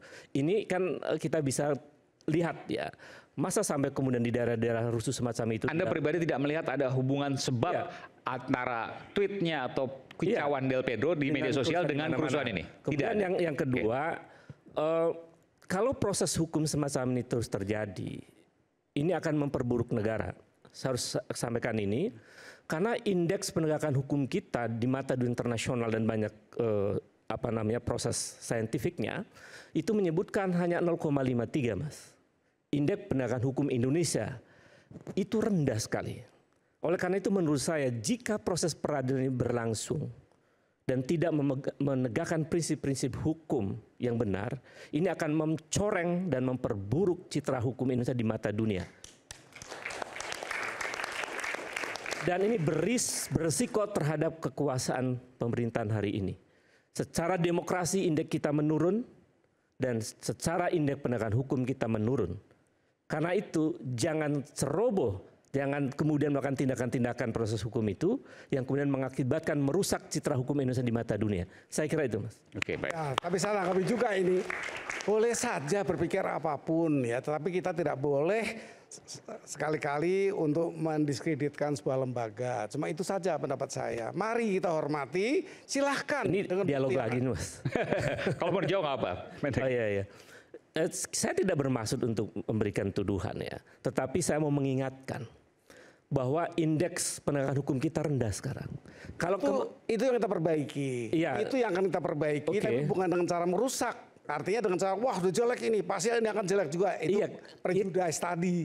Karena ada indikasi-indikasi, misalnya menangkap sampai hampir berapa 1.000 ya orang seperti menjaring ikan dengan jala begitu, asal ambil aja. Ya kan itu seperti ya. Itu kita mencampuri. Oleh karena itu menurut saya cara-cara seperti ini harus diakhiri. Ini sudah era jauh dari era 98 begitu. Pola-pola ini harus diakhiri karena ini akan mencoreng demokrasi dan hukum kita. Saya kira itu, Pak. Baik. Betul. Reformasi mundur. Oke, baik. Silakan Bung Pitra. Bang Aiman, saya ingin sampaikan teori keadilan dari John Rawls mengatakan bahwasanya keadilan sebagai kewajaran, justice as fairness. Jadi kalau hari ini para tersangka itu diminta keadilan oleh masyarakat itu adalah hal yang biasa dan memang itu prosedural dalam proses hukum kita karena kita adalah negara hukum, Rechtsstaat, bukan negara kekuasaan, Machtstaat. Jadi muncul istilah di dalam adagium mengatakan salus populi supreme lex exto, bahwa keselamatan rakyat adalah hukum yang tertinggi. Tadi Prof. Gayus sudah menyampaikan bahwasannya ada 30 orang meninggal dunia di sini. Siapa yang harus kita minta pertanggungjawaban terhadap hal tersebut? Terus siapa juga yang kita minta pertanggungjawaban terhadap kerugian negara 900 miliar? Kerusakan-kerusakan fasilitas umum. Itulah yang saya bilang tadi, kita harus melihat secara keseluruhan masyarakat Indonesia, bukan beberapa orang. Karena kalau kita berbicara rakyat, saya juga rakyat Bang Aiman, gitu loh. Prof. Gayus juga rakyat. Ada rakyat yang taat hukum, ada yang rakyat tidak taat hukum, dan ada rakyat yang kurang ngerti hukum. Nah, justru dengan melalui tahapan-tahapan yang dilakukan oleh penyidik dengan berbagai serangkaian pendalaman, disimpulkan ada ratusan tersangka dalam kasus ini.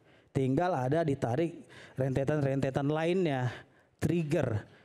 Ini kok bisa ada pelajar dan lain-lainnya muncul di sini, dari mana dapat? Itulah bermunculan. Jadi pertanggungjawaban pidana itu sesuai dengan perbuatannya yang dimintai pertanggungjawaban. Kalau memang dia tidak melakukan perusakan ya tidak mungkin dia dituduhkan pasal perusakan gitu loh. Kalau memang ada indikasi dugaan seperti penghasutan, ya, penyebaran berita bohong ataupun merekrut pelajar, itu tuduhan yang disangkakan. Nah, dalam tahap pra penuntutan ini kita juga nggak bisa menyimpulkan para tersangka ini terbukti melakukan perbuatan pidana. Itu memang domainnya daripada pengadilan. Sehingga muncul istilah ya bahwasanya apa yang diputus hakim itu harus dianggap benar. Res judicata pro veritate habetur. Nah, justru Polri hari ini bertanggung jawab terhadap tugas-tugasnya kepada rakyat. Kalau Polri tidak menegakkan hukum, dipertanyakan ini Polri. Ini katanya menegakkan hukum, menjaga keamanan, ketertiban masyarakat. Tapi impact daripada kerusuhan tersebut ya menimbulkan kerusakan di mana-mana. Kenapa tidak ada penegakan hukum? Kalau ini tidak diterapkan oleh kepolisian. Maka dari itu saya kira kita juga berterima kasih juga kepada Polri dalam hal ini telah berhasil menjaga ketertiban sehingga tidak terjadinya penggulingan pemerintahan yang sah pada tanggal 28 Agustus dengan pendudukan DPR RI. Karena saya khawatir kalau memang Polri tidak sikap dalam melakukan tindakan preemptif maupun preventif, ini akan terjadi ke arah makar. Jatuhnya pemerintahan yang sah. Maka dari itu ya saya juga sangat setuju ya kalau memang polisi ini masih ada yang kurang ya, Prabowo sudah tegas dia akan melakukan pengawasan melalui reformasi Polri tadi. Nah karena tidak bisa juga kita bilang Polri sempurna, tidak, karena dia berbenturan terus dengan masyarakat setiap hari-harinya. Justru itu tadi apapun yang disangkakan terhadap Del Petro CS, kami menganggapnya ini masih praduga dan dugaan karena kita tidak bisa menyimpulkan itu. Tinggal nanti tim penasihat hukumnya buktikan kepada majelis hakim bahwasanya dia tidak melakukan perbuatan sebagaimana dituduhkan dalam pasal penghasutan, ya, pasal penyebaran berita bohong dan pasal merekrut pelajar tadi. Makanya saya bilang tadi ciri-ciri daripada klasifikasi dalam tindak pidana pasal 55 itu adanya plagiar, down plagiar, made plagiar, dan with locker. Di antara itu nanti tolong dipatahkan oleh penasihat di pengadilan. Terima kasih, Bang Aiman. Silakan. Ya, dalam hukum pidana itu proporsionalitas dan logis itu yang kemudian menjadi value utama dari hukum pidana. Hukum acara pidana sebagai kerangka untuk kemudian hukum pidana ini ditegakkan sesuai dengan dua prinsip utama itu. Dalam praktek peradilan kita di Indonesia ini sudah banyak pembaharuan yang kemudian diberikan oleh Mahkamah Konstitusi. Salah satunya hak untuk kemudian seseorang ketika diperiksa tetapkan sebagai tersangka harus minimum 2 alat bukti. Itu artinya dilakukan harus dalam kerangka pro justisia. Yang kedua, dia harus diperiksa sebagai calon tersangka kecuali perkara yang bisa dilakukan in absentia. Arti in absentia berarti tindak pidana khusus. Dua prinsip ini sudah dilangkahi. Kemudian dalam putusan Mahkamah Konstitusi yang lain ada kewajiban konstitusional penegak hukum, apa itu penyidik dari Polri, apa itu penyidik dari Kejaksaan, apa itu penyidik dari KPK maupun penyidik PPNS yang lain untuk kemudian memberikan surat perintah dimulainya penyidikan kepada bukan hanya kepada sesama penegak hukum tapi kepada termasuk tersangka atau keluarganya. Ini pun tidak diindahkan. Nah, saya ini sebenarnya marah bukan karena saya kuasa hukumnya dari Del Pedro dan kawan-kawan. Saya ini marah sebagai seorang yang belajar hukum. Ternyata realita yang kemudian terjadi tidak sesuai dengan prinsip-prinsip negara hukum yang saya pelajari di kampus dulu. Saya malu kepada mahasiswa yang hadir di sini ketika mendiskusikan kasus ini. Bagaimana seorang anak Del Pedro Marhen dan teman-teman yang lain, aktivis yang lain, memperjuangkan hak-hak konstitusionalnya, menyuarakan pendapatnya, tapi kemudian dia justru dikriminalisasi oleh penegak hukum. Ini yang kemudian kita sesalkan. Kita mungkin bisa berdalih dan kemudian menyampaikan bahwa ya nanti pembuktian di pengadilan. Ya memang pasti itu kami akan lakukan dan kami akan berikan pendampingan yang terbaik yang ada kemudian yang bisa kita berikan.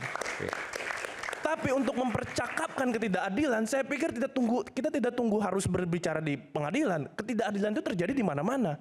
Dan itu harus kita percakapkan sebagai sebuah negara yang kemudian demokratis, negara yang menjunjung tinggi hukum, negara yang menghormati, melindungi hak asasi manusia. Itu harus kita lakukan. Nah, kasus ini yang saya khawatirkan Mas Aiman dan seluruh rekan-rekan ini bukan hanya kepada Del Pedro Marhen dan teman-teman aktivis yang lain, kepada Sahdan Hussein, kepada Harik Anhar, kepada teman-teman aktivis yang lain kemudian dikriminalisasi. Tapi saya khawatir proses ini bisa kemudian menjadi mendelegitimasi kerja-kerja masyarakat sipil. Karena masyarakat sipil itu bisa dicap dia sebagai penghasut, bisa dicap dia sebagai kemudian provokator, padahal dia melakukan advokasi hak asasi manusia. Yang kedua, saya khawatir proses hukum ini bisa menimbulkan chilling effect, efek takut kepada orang-orang yang kemudian ingin berdemonstrasi, ingin menyuarakan pendapatnya, ingin kemudian memprotes kebijakan pemerintah, kebijakan parlemen yang kemudian tidak sejalan dengan kehendak dan kepentingan rakyat. Yang ketiga, ini bisa menjadi ruang abuse of powers kalau kita biarkan. Nah, saya khawatir jangan-jangan hari ini adalah Pedro Marhen, jangan-jangan ke depan bisa Aiman Wicaksono, ke depan bisa Profesor Gayus Lumbun, ke depan bisa Pitra Romadhoni, ke depan bisa Mas Sugeng, ke depan bisa Bang Ubedil, ke depan bisa saya Maruf Bajamal, dan ke depan bisa Asminawati. Oleh karena itu, kita harus menyuarakan ini, kita harus terus menyuarakan ketidakadilan ini tanpa perlu menunggu di pengadilan. Dan saya mengapresiasi acara ini, terima kasih. Baik, terima kasih. Bang Sugeng, silakan. Bisa sewaktu-waktu Bang Sugeng. Iya. Sudah pernah juga sebenarnya sih. Saya mendesak ya Presiden sungguh-sungguh mau mengungkap kasus ini. Karena Del Pedro dan juga yang merusak, memang dia sedang melempar ketahuan segala macam. Mungkin saja dia diminta pertanggungjawaban hukumnya. Karena secara pidana siapa yang melakukan, dia diminta pertanggungjawaban. Tapi peristiwa rusuh itu peristiwa yang sebetulnya ada yang mendesain. Ini yang belum dituntaskan oleh negara, ya. Jadi menurut saya harus dituntaskan. Harus ada penjelasan mengapa bisa rusuh demikian meluas di Indonesia. Demikian aja dari saya. Oke, baik. Silakan. Ya, saya pikir masyarakat Indonesia sudah cerdas, bisa membedakan bahwa tadi kita dipertontonkan di sini tentang kebenaran formil. Ada putusan pengadilan, berarti pasti bersalah. Jangan lupa, Soekarno juga dihukum. Apakah Soekarno bersalah? Pasti tidak, karena dia sedang memperjuangkan kemerdekaan. Yang lain, kalau kita bicara kebenaran formil, karena sudah ada hukum, maka itu pasti benar. Jangan lupa, hukum bisa diatur. Soeharto dulu memberikan uang, memberikan proyek kepada anaknya melalui perpres, melalui kepres bahkan. Hukum itu bisa diatur sehingga yang legal, ilegal bisa menjadi legal karena kekuasaan. Dan saya pikir kubu Pak Prabowo sebelum menjadi presiden itu kan sibuk, ribut, mengatakan mereka dikriminalisasi. Dan benar, sebagian kasus itu benar yang mereka katakan, mereka dikriminalisasi. Jadi jangan dilakukan lagi ketika mereka sudah berkuasa. Yang kedua terakhir, saya menyetujui tadi Mas Sugeng ngomong soal kerusuhan. Indonesia ini dihantui oleh kerusuhan dari fase ke fase dan tidak pernah bisa kita retas. Tidak pernah, kita cuma bisa lihat polanya seragam gitu ya, ada yang mendahului, terlatih dan massa ikut. Tapi kemudian kita tidak pernah bisa mengungkap itu. Dan selalu ada kambing hitam. Tadi sudah disebutkan PRD dan kawan-kawan itu jadi kambing hitam 27 Juli, kuda tuli. Adnan Buyung Nasution ditahan 22 bulan ketika pasca kerusuhan Malari. Awalnya juga aksi berujung pada kerusuhan. Tapi pelaku sebenarnya itu tidak pernah bisa ditangkap atau tidak mau ditangkap. Semoga pemerintahan ini tidak mengulang. Kenapa? Karena kalau pola-pola seperti ini diteruskan, maka tadi kita bukan hanya kehilangan kita bukan hanya kehilangan orang yang kritis, tapi jangan lupa kekritisan itu sebetulnya adalah modal demokrasi dan modal membangun peradaban. Kalau tidak ada orang yang terus bertanya, mempertanyakan yang sudah mapan, tidak ada kemajuan teknologi seperti sekarang. Jadi kalau kita mau maju seperti negara-negara di dunia, kekritisan adalah syarat utama. Pak Ponto, silakan. Apa yang kita lihat yang lalu memang bagaimana tadi Pak Sugeng bilang, fakta ada yang terjadi.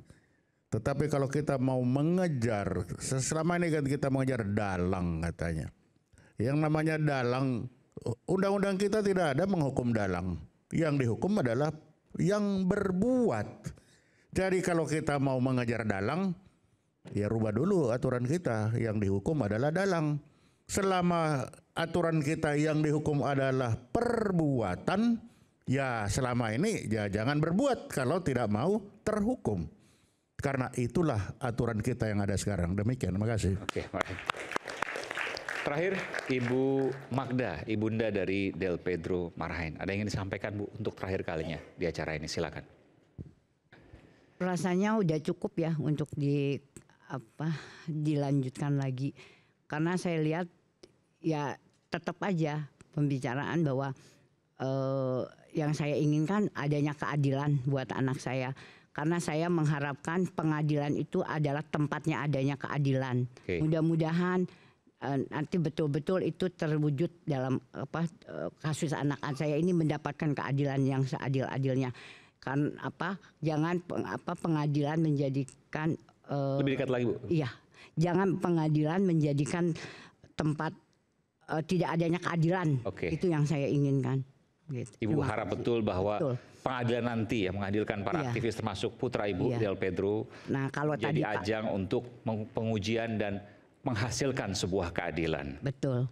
Tadi kalau Pak Petra akan lebih kepada ke Polri-nya daripada ke masyarakatnya. Baik. Ya.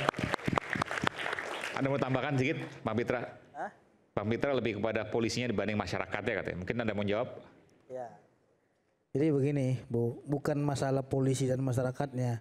Saya kira saya hadir di sini sebagai penegak hukum, praktisi hukum, tata kuasa penegak hukum. Jadi kalau dibilang polisi salah, itu memang tugas mereka untuk menegakkan hukum. Jadi saya berbicara sesuai dengan ketentuan hukum sebagaimana diatur dalam Undang-Undang Nomor 2 tahun 2002 tadi tentang kepolisian. Jadi kalau dibilang membela polisi, yes, kalau benar sesuai dengan tugas kita bela. Kalau salah ya kita katakan salah. Sampai sekarang kan sudah dilakukan pra-peradilan, tidak ada kesalahan-kesalahan yang dilakukan oleh kepolisian. Kalau memang polisi salah hari ini melakukan, mohon maaf, penyelidikan dan penyidikan kepada anak ibu, tentu ya melalui putusan pra-peradilan dikabulkan permohonan pra-peradilan daripada anak ibu. Jadi itulah fungsi pengawasan yang dilakukan oleh negara melalui pengadilan kepada penyidik. Gitu. Jadi bukan berarti kita bilang oh ini polisi salah, tapi kita nggak tahu salahnya di mana ya gitu loh. Itu tadi. Makanya Bang Aiman saya bilang bahwasanya polisi itu selalu mengedepankan prinsip salus populis suprema lex exto tadi, keselamatan rakyat adalah hukum yang tertinggi. Terima kasih. Baik, terima kasih. Ini ada sebuah sedikit lagi. Jadi polisi itu betul dia penegak hukum. Karena itu dia mesti taat pada prinsip-prinsip negara hukum. Prosedur yang benar, negara hukum seperti apa dan seterusnya. Jadi menurut saya jangan itu menjadi satu argumen. Yang tidak taatnya yang mana? Misalnya bahwa di dalam kasus ini yang tidak taatnya di antara proses penegakan hukum itu dengan ciri misalnya menjunjung tinggi hak asasi manusia. Yang mana yang tidak dijunjung? Proses tadi memanggil anak-anak yang tidak didampingi tidak ada SPDP, itu, Bang, tidak ada SPDP. Itu adalah bukti. Maksud saya mau mengatakan bahwa makanya Bang baca dong. Perjuangan menghadirkan kebenaran. Jika ada perjuangan menghadirkan kebenaran, maka hukum seharusnya selalu berdiri untuk keadilan. Saya Aiman Wicaksono, sampai jumpa di Rakyat Bersuara berikutnya. Salam.